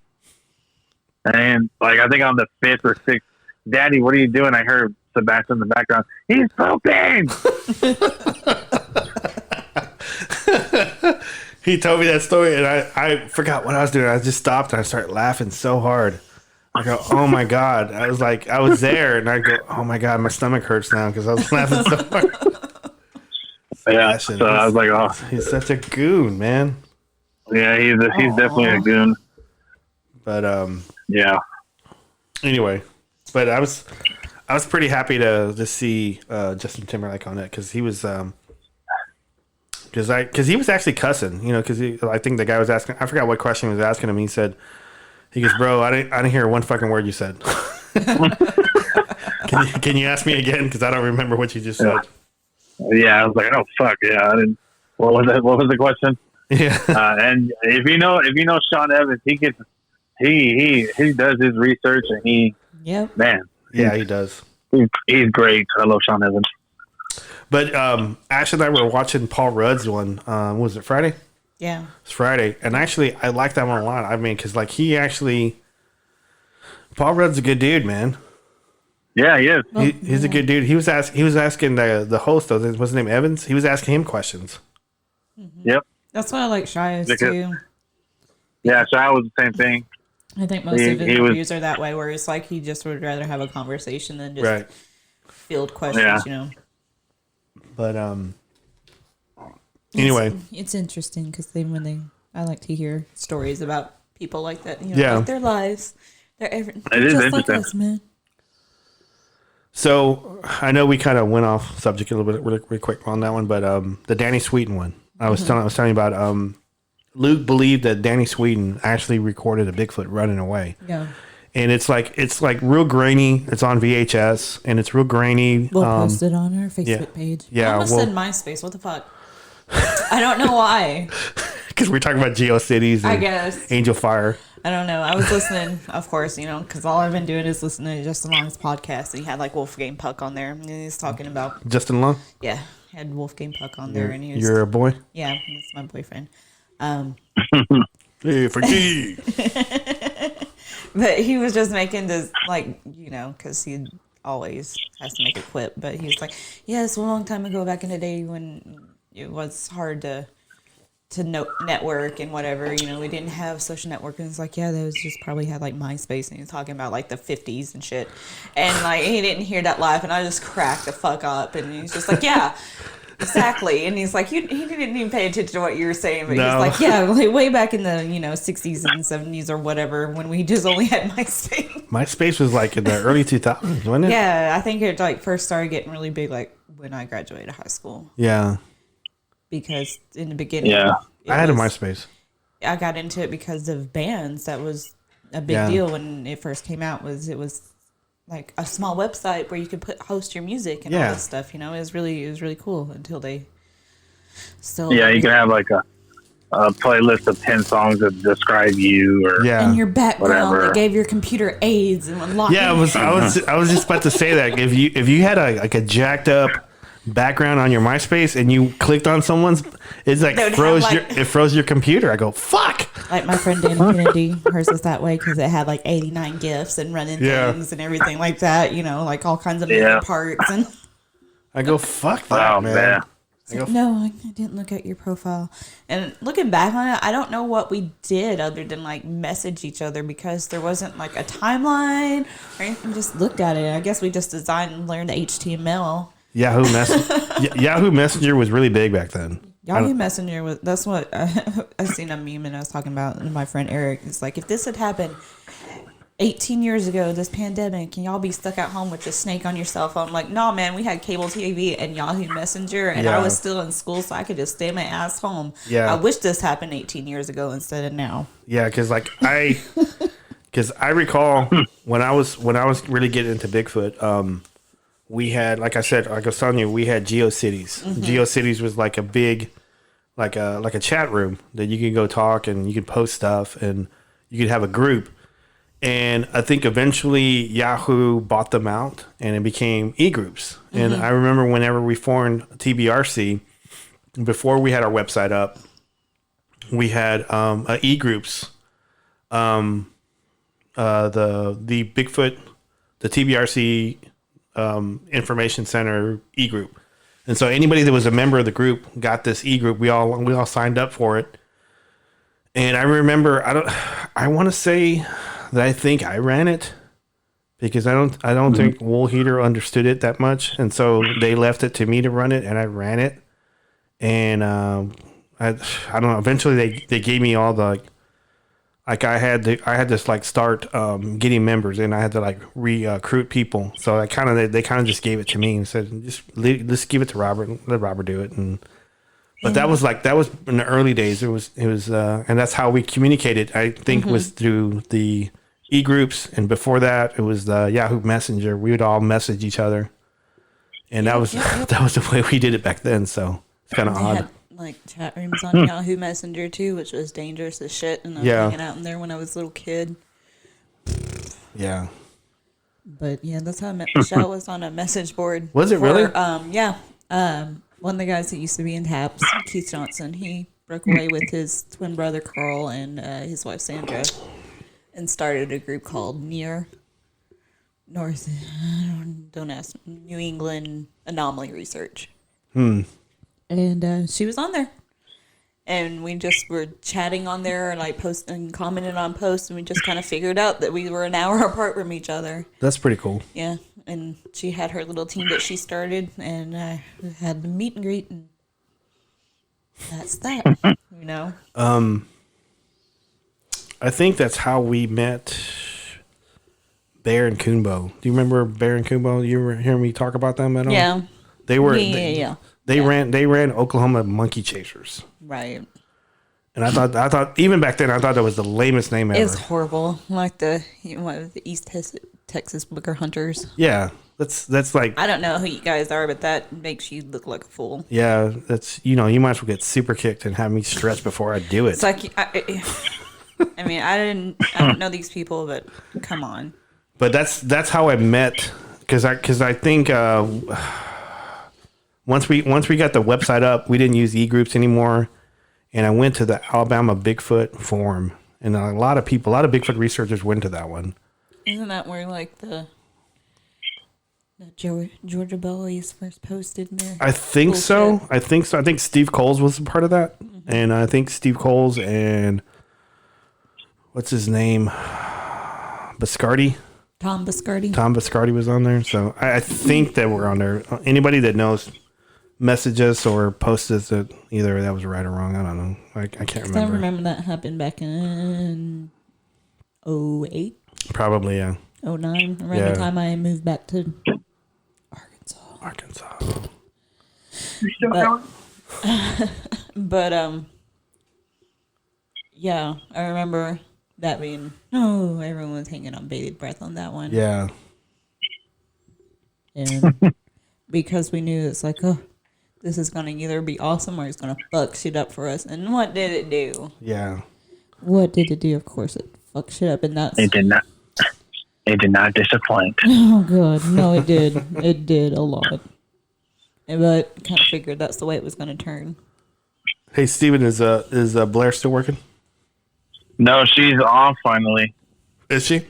She said she's going to drive home from the dining room to the bedroom. Yeah. How did you fit your car in your house? It's a magician's secret. Don't reveal. We're 1 minute and 33 seconds in. 1 minute and 33 seconds. Hey, 1 minute and 33 seconds. We still got a bunch of time to talk, man. Time to time. So You said this would take up the whole 2 hours. yeah. I asked you before I took a nap. I mean, we can talk about other stuff. We can. I mean, I still hadn't finished that Danny Sweeten video. I still hadn't finished that story. I'm looking at it right now. Go ahead. So getting back to Danny Sweeten. See, what did I say? It's like, we'll find Phil. Yeah. We'll figure it out.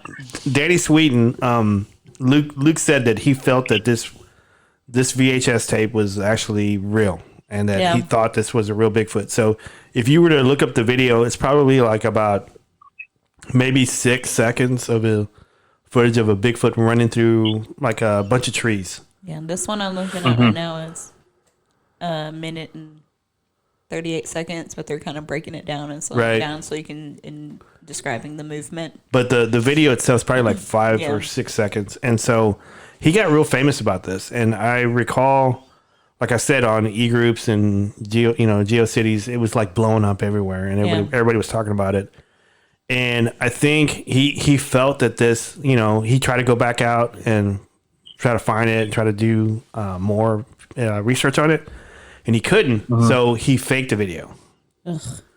And so because he's still trying to ride that wave. Yeah, so he was trying to ride the wave, and he faked a video. He's lucky he got it the first time around, man. Yeah, and so his credibility, I think, Luke didn't want to talk to him again after that. So understandable. So then he went kaput, and he was gone, and no one ever heard from him again. I hate to say it, but he deserved it. Yeah. He did it to himself. Karma, bitch. But anyway. I can't stand a liar. That sucks. So he's a hack.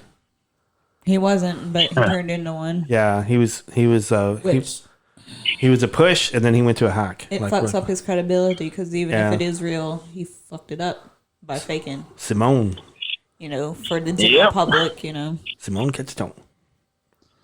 Which is sad, because he's one of the lucky few. Yeah, I mean, maybe not. Maybe he didn't feel that way since it knocked out all his teeth. Yeah, I mean, but at the same time, it's like, it's a god shot. Honestly, how many people could say, "Hey, man, what happened to your teeth? A Bigfoot knocked it out," shit. And it'd be real. and then I recorded it. So I don't know if I would even have enough of a head on my shoulders after something like that happened to think to record it. So I was telling John about that story, and then I was telling him about. There's a story. I think I don't think I've ever talked about it, but it was one in, I want to say, Dangerfield.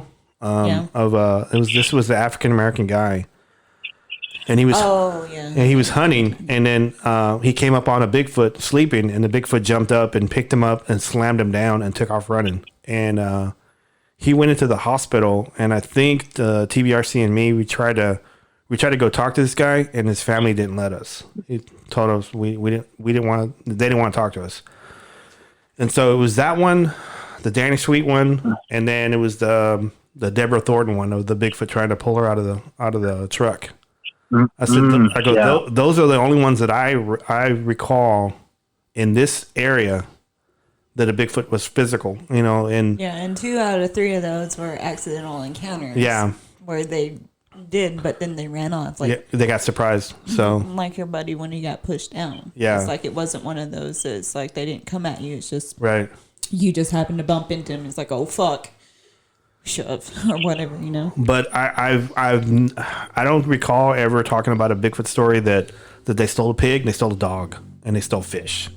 Yeah, well, all in one story. Yeah.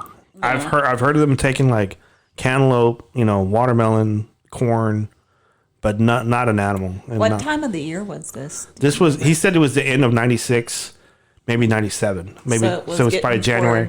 January. I mean December, January probably. So it was winter time. Wow. Yeah. When food isn't really rarely available. Yeah.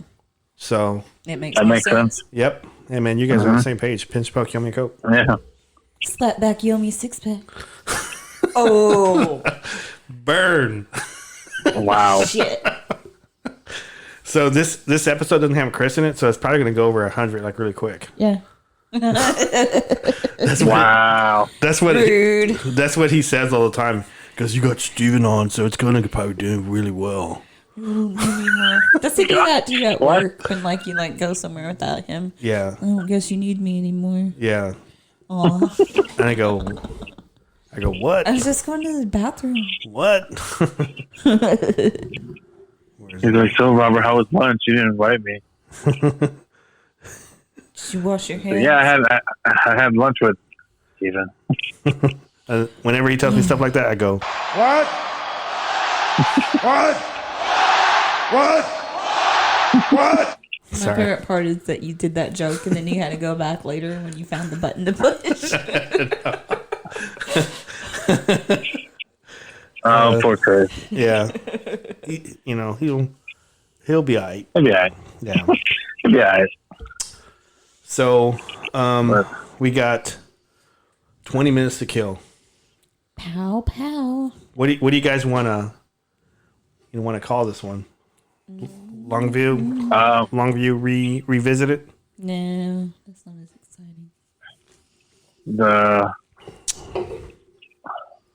Longview 2.0? No. 5.0. Let's get No. 5.0. Let's go dog out my 5.0. Y'all ever seen that movie Bully? Bully? Bully. It's based on a true story where these kids killed one of their friends. But I'm going to say no. well, it's really good. It's a really good movie. Y'all It should doesn't see it. sound good. It is. Wait, what movie? It's called Bully. It's got Nick Stahl in it and like Bijou Phillips and a bunch of famous actors now. They were little, because it's an older movie.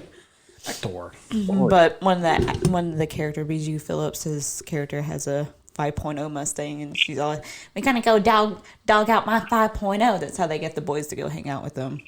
And also, like, one of the ways that they're trying to get this guy to go off to this deserted road so they could murder him. Yeah. Which this really happened. These kids really did murder this. That doesn't sound good. No, it's not good. But it's a good movie, but it's a tragic thing, But this kid was an asshole. That's the title. I think it was one of Radden's last movies. So we should title this one Bigfoot's an Asshole? No, you should title it Bully. The Critter That you should call it Longview, the critter that stole a 250-pound pig named Sassy. No. Sasquatch stole Sassy. Yeah, there you go. Sasquatch stole Sassy. The Sassy That's a good one. I don't know. We could call Sassy Squatch. We can call it The Return to Longview. I don't know. That makes it sound like hay. Yeah, no. It's Bigfoot Sassy. Return of the Longview. Yeah. Return of the Longview. Terror on The the Longview Sabine. Strikes Back. I don't know. I don't know what we're gonna call this. Superhero landings. Yeah. Yeah, Superhero Landing. I know. Yeah, that's a good one. What big thicket? God, I just see that in my head. It's just it's like a movie. It's just like you just see this ominous dark creature flying through the trees and then landing on like in like Terminator. That's what I'm seeing in my head. Is just like in Terminator when he appears and he's got his fists all balled up and he's on all fours and he stands up. That you say that, it's funny because right whenever you were explaining that where he landed, I was thinking of dun dun dun dun dun. Yeah. Dun, dun, dun, dun. Yeah, I mean, it was the Terminator. It's the Terminator thing. I know. He says, "I need your pigs, your fish, and your food." And your Rockweiler. Oh man, you had to go there on that one. I need your pigs. I need your pig, your fish, and your Rockweiler. There's a band called Austrian Death Machine. Mm-hmm. That all their songs is just his catchphrases, and one of them is "I need your clothes, your boots, your motorcycle." Really? And that used to be my ringtone.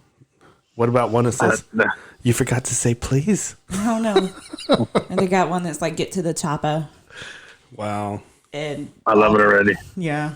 Ostrich egg. Oh, because you're from Austria. You Sub idiot. Zero, now Plane Zero. God, that was a horrible movie, man. Now, what are you talking about? Those are great movies. No, that one, the one you're talking about, the Batman one, that was horrible. Oh, but it was supposed to be is the thing too, kind of, I never saw Batman shake his head so much.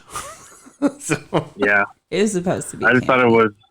I thought he was dancing most of the time, but like he had a rhythm, know. like he had a rhythm in his head and he couldn't get it out or something. I don't know, but yeah, I guess. so George Clooney. Take the Clooney element out.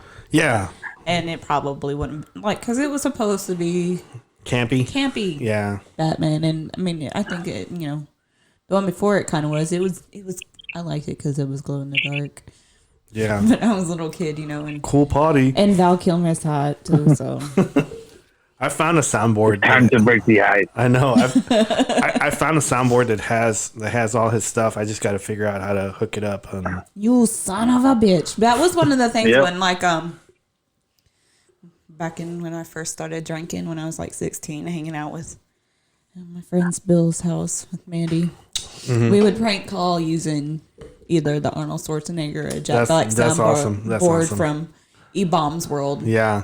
And would Put call that it cookie down now. because Bill would learn it, and we would just call like fucking Pizza Hut or Walmart Yeah. or whatever, because And then play it. and do *68 so it'd block your, because it was a landline. Yeah. And block your phone number, and like, yo, just fuck with people. We're dating ourselves there. This was like 2003. I was 33 then. Yeah, How old were you then? 16. Dang. Yeah. Dang, dude. That's hardcore. Yeah. You're not hardcore unless you live hardcore, though. I know it, right? So I still don't have a name for this episode. Longview critter? Yeah. I don't know. No? We'll discuss it further. Okay. So Bless me. Sorry. what do you guys want to talk about? You guys want to talk about Westworld? Sure. Steven, have you caught up with Westworld? Hey, I was like, please don't bring up Westworld because I'm not caught up. You what? I said, please don't bring up Westworld because I'm not caught up. And the thing about to that's talk about- happening dang is it. these robots are going around and doing stuff. And You're killing me, Jabron. I'm sorry, man. But yeah, you can blame it all on Blair. Excuse you. Yeah. You bitch ass. I don't know. That's what she's telling Yeah. you, Steven. You bitch you ass. bitch ass. Say bitch ass, babe. Bitch ass. Bitch ass. You're gonna Gotta need get to you clip so that. hurt. You need to clip that and I know, right? Send it to her. and have it just be on our soundboard. Bitch ass. We can. We didn't have a paranormal subject today, so No, because I asked you, it's like, do we need anything else? And you're like, no, man. We can give teasers of our possible coming episodes. I don't know. yeah. I wanted to talk about next week. Maybe Steven could be a part of it. Wanted to talk about Bigfoot sightings in history. Steven, did you catch those articles I sent out? It was one was Viking incident, and the other one was Teddy Roosevelt. Yeah, the Viking one. Yeah. So Yeah. we could tease that we're going to talk about that next episode. We're going to just talk about just famous people in history or just like stuff that was documented in the early time, early early America. years. Yeah. So There's a lot, like, I think it was top fives was I was watching, and there was another story about a kid getting snatched by a bear, yeah, quote unquote. And didn't we talk about this like briefly once? I think we briefly touched on it, but there's a lot of, and I think there's several other stories, but that's the one I'm gonna have to rewatch that video, but Yeah. that stuck out to me, and it's interesting. Yeah, didn't we talk about this? There was recently. Yeah, a but we kid didn't we didn't go into great detail about it. We just talked about it. It was a filler, kind of like we're doing now. Yeah, kind of. Yeah, But I remember talking about some. That's why I asked you, Robert, if you remember the one was about the kid that was lost in the woods, Yeah. and he saw this Bigfoot, but this Bigfoot was just guiding him to the nearest road. I think this is the one, either episode 9 or this year 5. I think we did this one when we were at Steven's apartment. Do you remember? that Yeah. was Okay. the Hillier one. Oh yeah. Synchronicity. But that it Yeah, happened. synchronicity.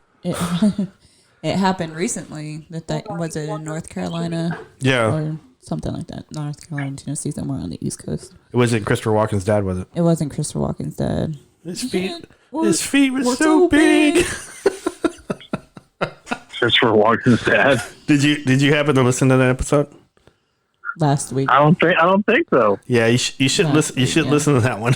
I'm gonna have to listen to it. Because there was a guy that was on the video who's being interviewed. He was obviously an older gentleman, but he didn't look like, but he resembled his hair resembled Christopher Walken. His hair resembled Christopher Walken. That's so I titled that episode Christopher Walken's North Carolina dad at WrestleMania 36. Oh Jesus! So, but his encounter was, when he asked him, "What did you see?" He says, "I saw a Bigfoot and his feet was really big." His hands. Wow. So you have to watch, or at least go to the Bigfoot Club Facebook page and look for the link. It's on a Coast to Coast one, and it's like something I think it's titled man rattled on a Bigfoot sighting or something. North Carolina man rattled or something. And so he has the interview and it's on YouTube, and it's just I'm not making fun of the guy, but it's just funny. So, If it's not bullshit, then I feel bad for him. But it seems like bullshit to me. yeah, it sounds like a hack job to me. So that's just me. Oh. But yeah, with those two stories, I think it was interesting because they're both in North America, but they're probably about 150 years apart and in different parts of the country. Yeah.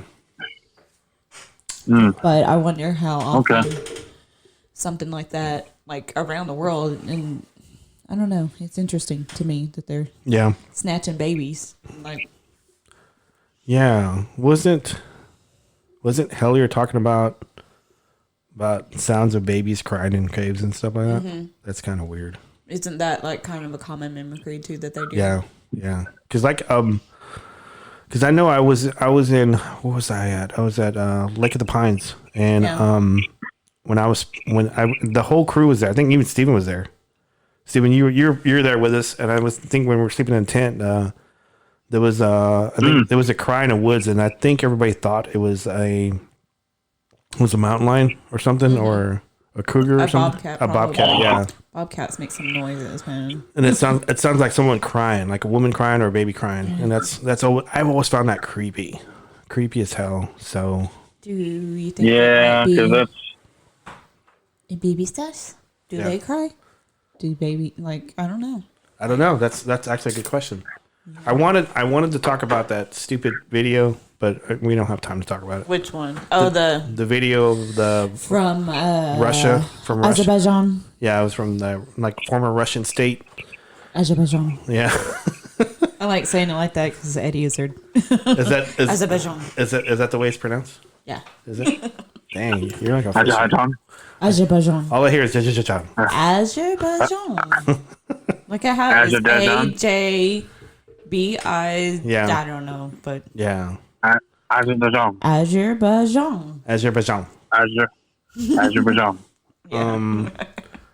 As of right now, I think. Let's see here. Yeah, I remember that came out, and it's just like it looks like a monkey with a wig on. Yeah, and it was drugged as shit and everything, and I just kind of feel bad all around. I remember seeing it and just,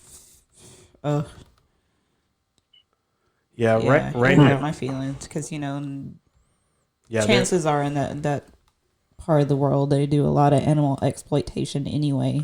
Yep. Right now, episode 9 is doing 102 downloads, which isn't too bad. And then the Colorado Peeper's doing 126.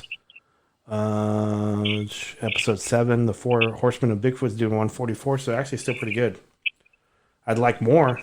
I want more. And then Tim Clay's episode's like 273, but he hasn't been able to catch up to the pilot. The pilot keeps gaining distance. Yeah, that's gonna happen though. Yeah. So right now, currently we have pretty good. Yeah, we got like 2,783 downloads. One day that will be per episode. Yeah, that's the goal, and then we could do this full time and not work at our job. You can hire Jamie. Yeah. Jamie, pull that up. Jamie, pull up that video that goes finding ghosts. My friends every day, like Brandon does. I love it. Yeah. I haven't been fired yet, but I will be. I haven't really been fired yet. It's like, what do I pay you for? I don't pay you anyway, but. Yeah, Steven, look up that video, the one of the two snails having sex. Man, that's crazy. Do it. Yeah. So how's the wine business? Yeah, we had Maynard on our show. Yeah. So how's the wine business? He goes, I just want to announce on the Bigfoot Club podcast that we're doing a tour album when it comes out. Yeah, that's great. How's the wine business? The hell, Joe Rogan. He already wanted to talk to him about it and was like, probably in his head, he's like, I want to talk to Maynard about that wine. Yeah. One of my favorite episodes is when he had James Hetfield on. Mm-hmm.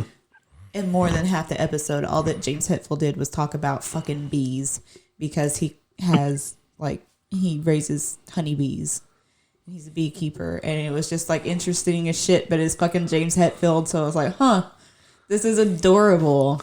The guy I follow on Facebook and YouTube, the Crazy Russian Hacker. Yeah, he does that too. He does beekeeping. Yeah, he does like dozen of videos on changing out bee hives from wood to plastic. Mm-hmm. And he shows like all the jars of honey he has, and so don't eat bananas beforehand. I learned that. It's like that is the same. It smells the same as like the attack pheromone. So, wow. Yeah, banana smell. Get you stung by a bee. That's the guy that you always watch where he's like trying out different MREs. Yeah, that's the crazy Russian hacker. That's the guy. That's your boyfriend. He goes, "Hello, on today's video is safety first." I saw the one where I forgot what it was, but the MRE came with alcohol, and he got real excited. Oh, that's really nice. Because I've never seen that before. What? Oh yes, we're gonna try this now. Why does he sound like Arnold? Because he's near that area. Okay. My brain I just picture him. He's Colossus. Yeah. Because I don't know. I don't want to. I guess that's maybe not all Russian people are Colossus. He's tall. He's tall. He's like 6'7". But yeah, I don't know. I've been watching a lot of X-Men. Yeah, I finished Spider-Man, so now I'm watching the X-Men. X-Men. Yeah, the X-Men on Disney. And it's so. I mean, obviously, it's made for little kids in the early '90s because I was among them. Yeah, but it's a little. I know it gets better as it goes on, but it's a little like I was in my 20s. Overdone. And I was yelling. Did you catch a lot of adult jokes that were missed over your head? Like, what the hell? Some, but I was yelling at it last night because it was when they introduced Magneto and he was wearing his helmet and Professor X was still able to get into his head, and I was like, no, what? No, that's not how that works. Who did this? This is wrong. Yeah. You need to fix that. Fix that. And they didn't call it World War II. They just said after a war in his country. Dumb. And they cut out. But it's like early 90s. They probably weren't ready to teach kids about Nazis. Yeah. You know. I mean, that was the perfect time to learn history already. Yeah. Well, we got 3 minutes to go. So, good job, guys. Good job, and good job in filling. It's like just let Ash ramble about X-Men for like 5 minutes, and I do that anyway all the time. Simone, you guys got any shout outs? I know I ask you this all the time, Ash, but I'm still gonna ask you because you put me on the spot. I don't have anything to promote right now. Yeah. Other than the stuff that I've already promoted. Yeah. So promote it again. I'm just kidding. Listen to her show like this camera. Go. Tell them what you got going on in your life. I just want to go home. I just want to go to the hospital. I just want to work from home. I touched my eyeball. Someone called an ambulance. I think I got the coronavirus from the toss off. It burns it out, man. I was talking about how it makes me so mad when people share these memes and stuff that give false information and people believe it, like drink hot water because it kills viruses. It's like, first of all, if you have the virus, it's not in your throat. Yeah, just because you have it's in your body. Just because you have a sore throat doesn't mean that's where the virus is located. And drinking hot water is not going to do anything. Second of all, I think it has to be over 200 degrees before it will kill a virus. Well, the acid in your stomach would do the job there itself. So if you want to drink water that's 100 or 212 degrees, burn the shit out. Go right ahead because you won't be worried about the coronavirus. Chances are you'll probably be dead. You know. You're gonna be worrying about a different pain. Or take vitamin C, boost your whatever. It probably wouldn't hurt, but it's not probably not going to help. It just pisses me off, and don't hold people back, are so dumb. Well, it's dangerous, you know. Like I busted up those kids partying in our parking garage, and it's like it wasn't really that they were doing it; it's just that they were being loud, and that like it's like right now is not the time for you to be hanging out in a large group, sharing a blunt. You know, Yeah. go home. I call this a Corona blunt. Disturbing. Sorry. They offered me $1,000 to let them stay for 20 minutes. Dang, dude. That could have been down payment on a vehicle. I was just mad that they were in there at all. Honestly, It's just like, what the hell are you doing? You know, it's Getting just paid? yeah. Getting paid? Go somewhere else. Goddamn street racers. But then I also felt like a square because it's like, man, I kind of just want to hang out and look at their cars. But You could have got... yeah, but it was also, it's like, I don't know who these people are. Yeah. And I'm by myself too. But you could have... I could have. Believe me, I still, I'm kind of like... Cash money. Because dudes had wad, like, stacks in their hands. They were placing bets or whatever they were doing. They sound like trust fund babies. They were illegal racing babies is what they Yeah. are. Whatever illegal gambling, other things they do. But Well, that was my Wednesday night. on that note, I want to thank you two guys for stepping up to the bat and talking about this subject. And I want to just tell everybody that's listening, Bigfoot Club appreciates you for downloading, listening, and just being with us. And we want to keep putting content out during this strange time of the quarantine and just providing entertainment, just like a 2-hour getaway. Not think about everyday life and just That's about why Bigfoot. I don't really want to talk about it that much. Not saying it's like, let's pretend it's not happening. Right. But it's just like, there's only so much to say. And, that, like that one story you sent about the people that are seeing whatever in Japan. Yeah. I kind of poo-pooed on that. It's not necessarily that it's like not interesting. Again, I would be afraid that somebody would hear this story and be like, oh, this is how I can fix myself instead of actually getting medical help. You know what I'm saying? I don't know. I mean, That was like, just my because we hear about it. We hear about it. Our protocols at work. We hear about it on the news. We hear it on the radio. We hear it. We hear it everywhere we go. So it's I mean, in every aspect. It's hard for it not to it's on affect every Facebook. single aspect of your life. it's on Twitter. everything. Yeah. So Like just thinking about just going to a store for like little. Sometimes you can't just get little odds and ends and stuff anymore because some places you can only buy essential items, which is fine. right. But Right. you're trying to keep some sort of normalcy, and it's hard. it's impossible. And the hardest part for me is I gotta keep working.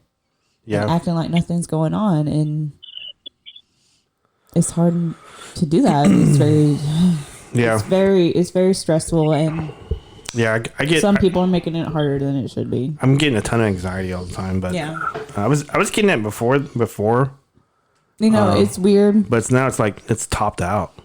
Before all this really hit, about around February, a lot of people that I know, and myself included, were having issues with that.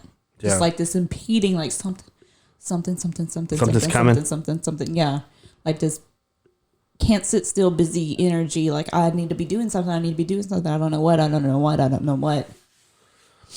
It could be coincidental, but it's kind of odd because I remember just talking to a lot of people and it's like, I've got really bad anxiety. It's just weird. Like there's this weird energy going on. Yeah. And it's just like you're waiting on bated breath. And of course we knew about what was going on in China and stuff. And we're in parts of Europe, but it was kind of, under rug swept. I mean, it kept Pending doom. yeah, and people just kind of brushed it off. Of course, I kept up with it here and there just because I try to keep up on events around the world. But just there was no way for anyone to really know Yeah. because it was just so tight-lipped. Well, I'd like to think that our show, gives people a 2-hour break from that, and I want to thank everybody that's associated with this. You, Ash, Steven, Chris, whenever he's here. Thank you for providing that for people, because I know people, because like whenever we don't do a show, I get messages now from Really? people. Yeah, I get messages from people. I go, "Where's the damn show?" And I go, "Sorry, man, we took a break this week. Damn it." Like I think the people I hear from is Earl Kennedy. Shout out to Earl, Tanya, and Dan. Sorry. Yeah. Earl the Pearl? Yeah. Yeah. Yeah, he messages me all the time if I don't do a show. He goes, "Dude, where's the show?" And then Tim Clay was saying, Yeah. like, if we don't do a show, he goes, hey man, he'll text me. He goes, hey dude, are you okay? What's up? You guys didn't do a show? We were sleepy. We're waiting on you, Tim. Man, almost every afternoon when I got off from work, I'm like, I'm just going to bed and I don't give a shit. Yeah. But Steven I give was lots of shit. Steven was messaging me. He goes, hey, I'll be ready at 8:30. And I go, okay. I go, Ash is still taking a nap, so whenever we're ready, we're I ready. set my alarm for 7 o'clock. Did you? Yeah. Because I knew if I didn't, I would be gone. Yeah. But anyway, again, Steven, thanks for stepping up. And I added you to the messenger deal, so that way you know about topics ahead of time. Okay. So if this thing happens again, you know you're right on the current events, so stuff that we're going to talk about. Because I'm trying to get better on talking about topics early in the weeks. That way we have ample time to talk about it or just research it and read about it. And Yeah. so Yeah. I think probably you need to eventually pre-plan more than a week in advance. Yeah, we need to plan like I got a few like 3 shows ahead of time and just have that we can just line them up and just knock them down. It's like a baseball game or something. I don't know. Anyway, 3 up, 3 down. So anyway, thank you, Steven. Thanks, Ash, for being part of the show, and thanks everybody. And we're going to say good night. And so I'm going to run it out. Oops, sorry, one. that was the wrong button. I'm just. That was the wrong button, man. I know. I guess here we go. Okay.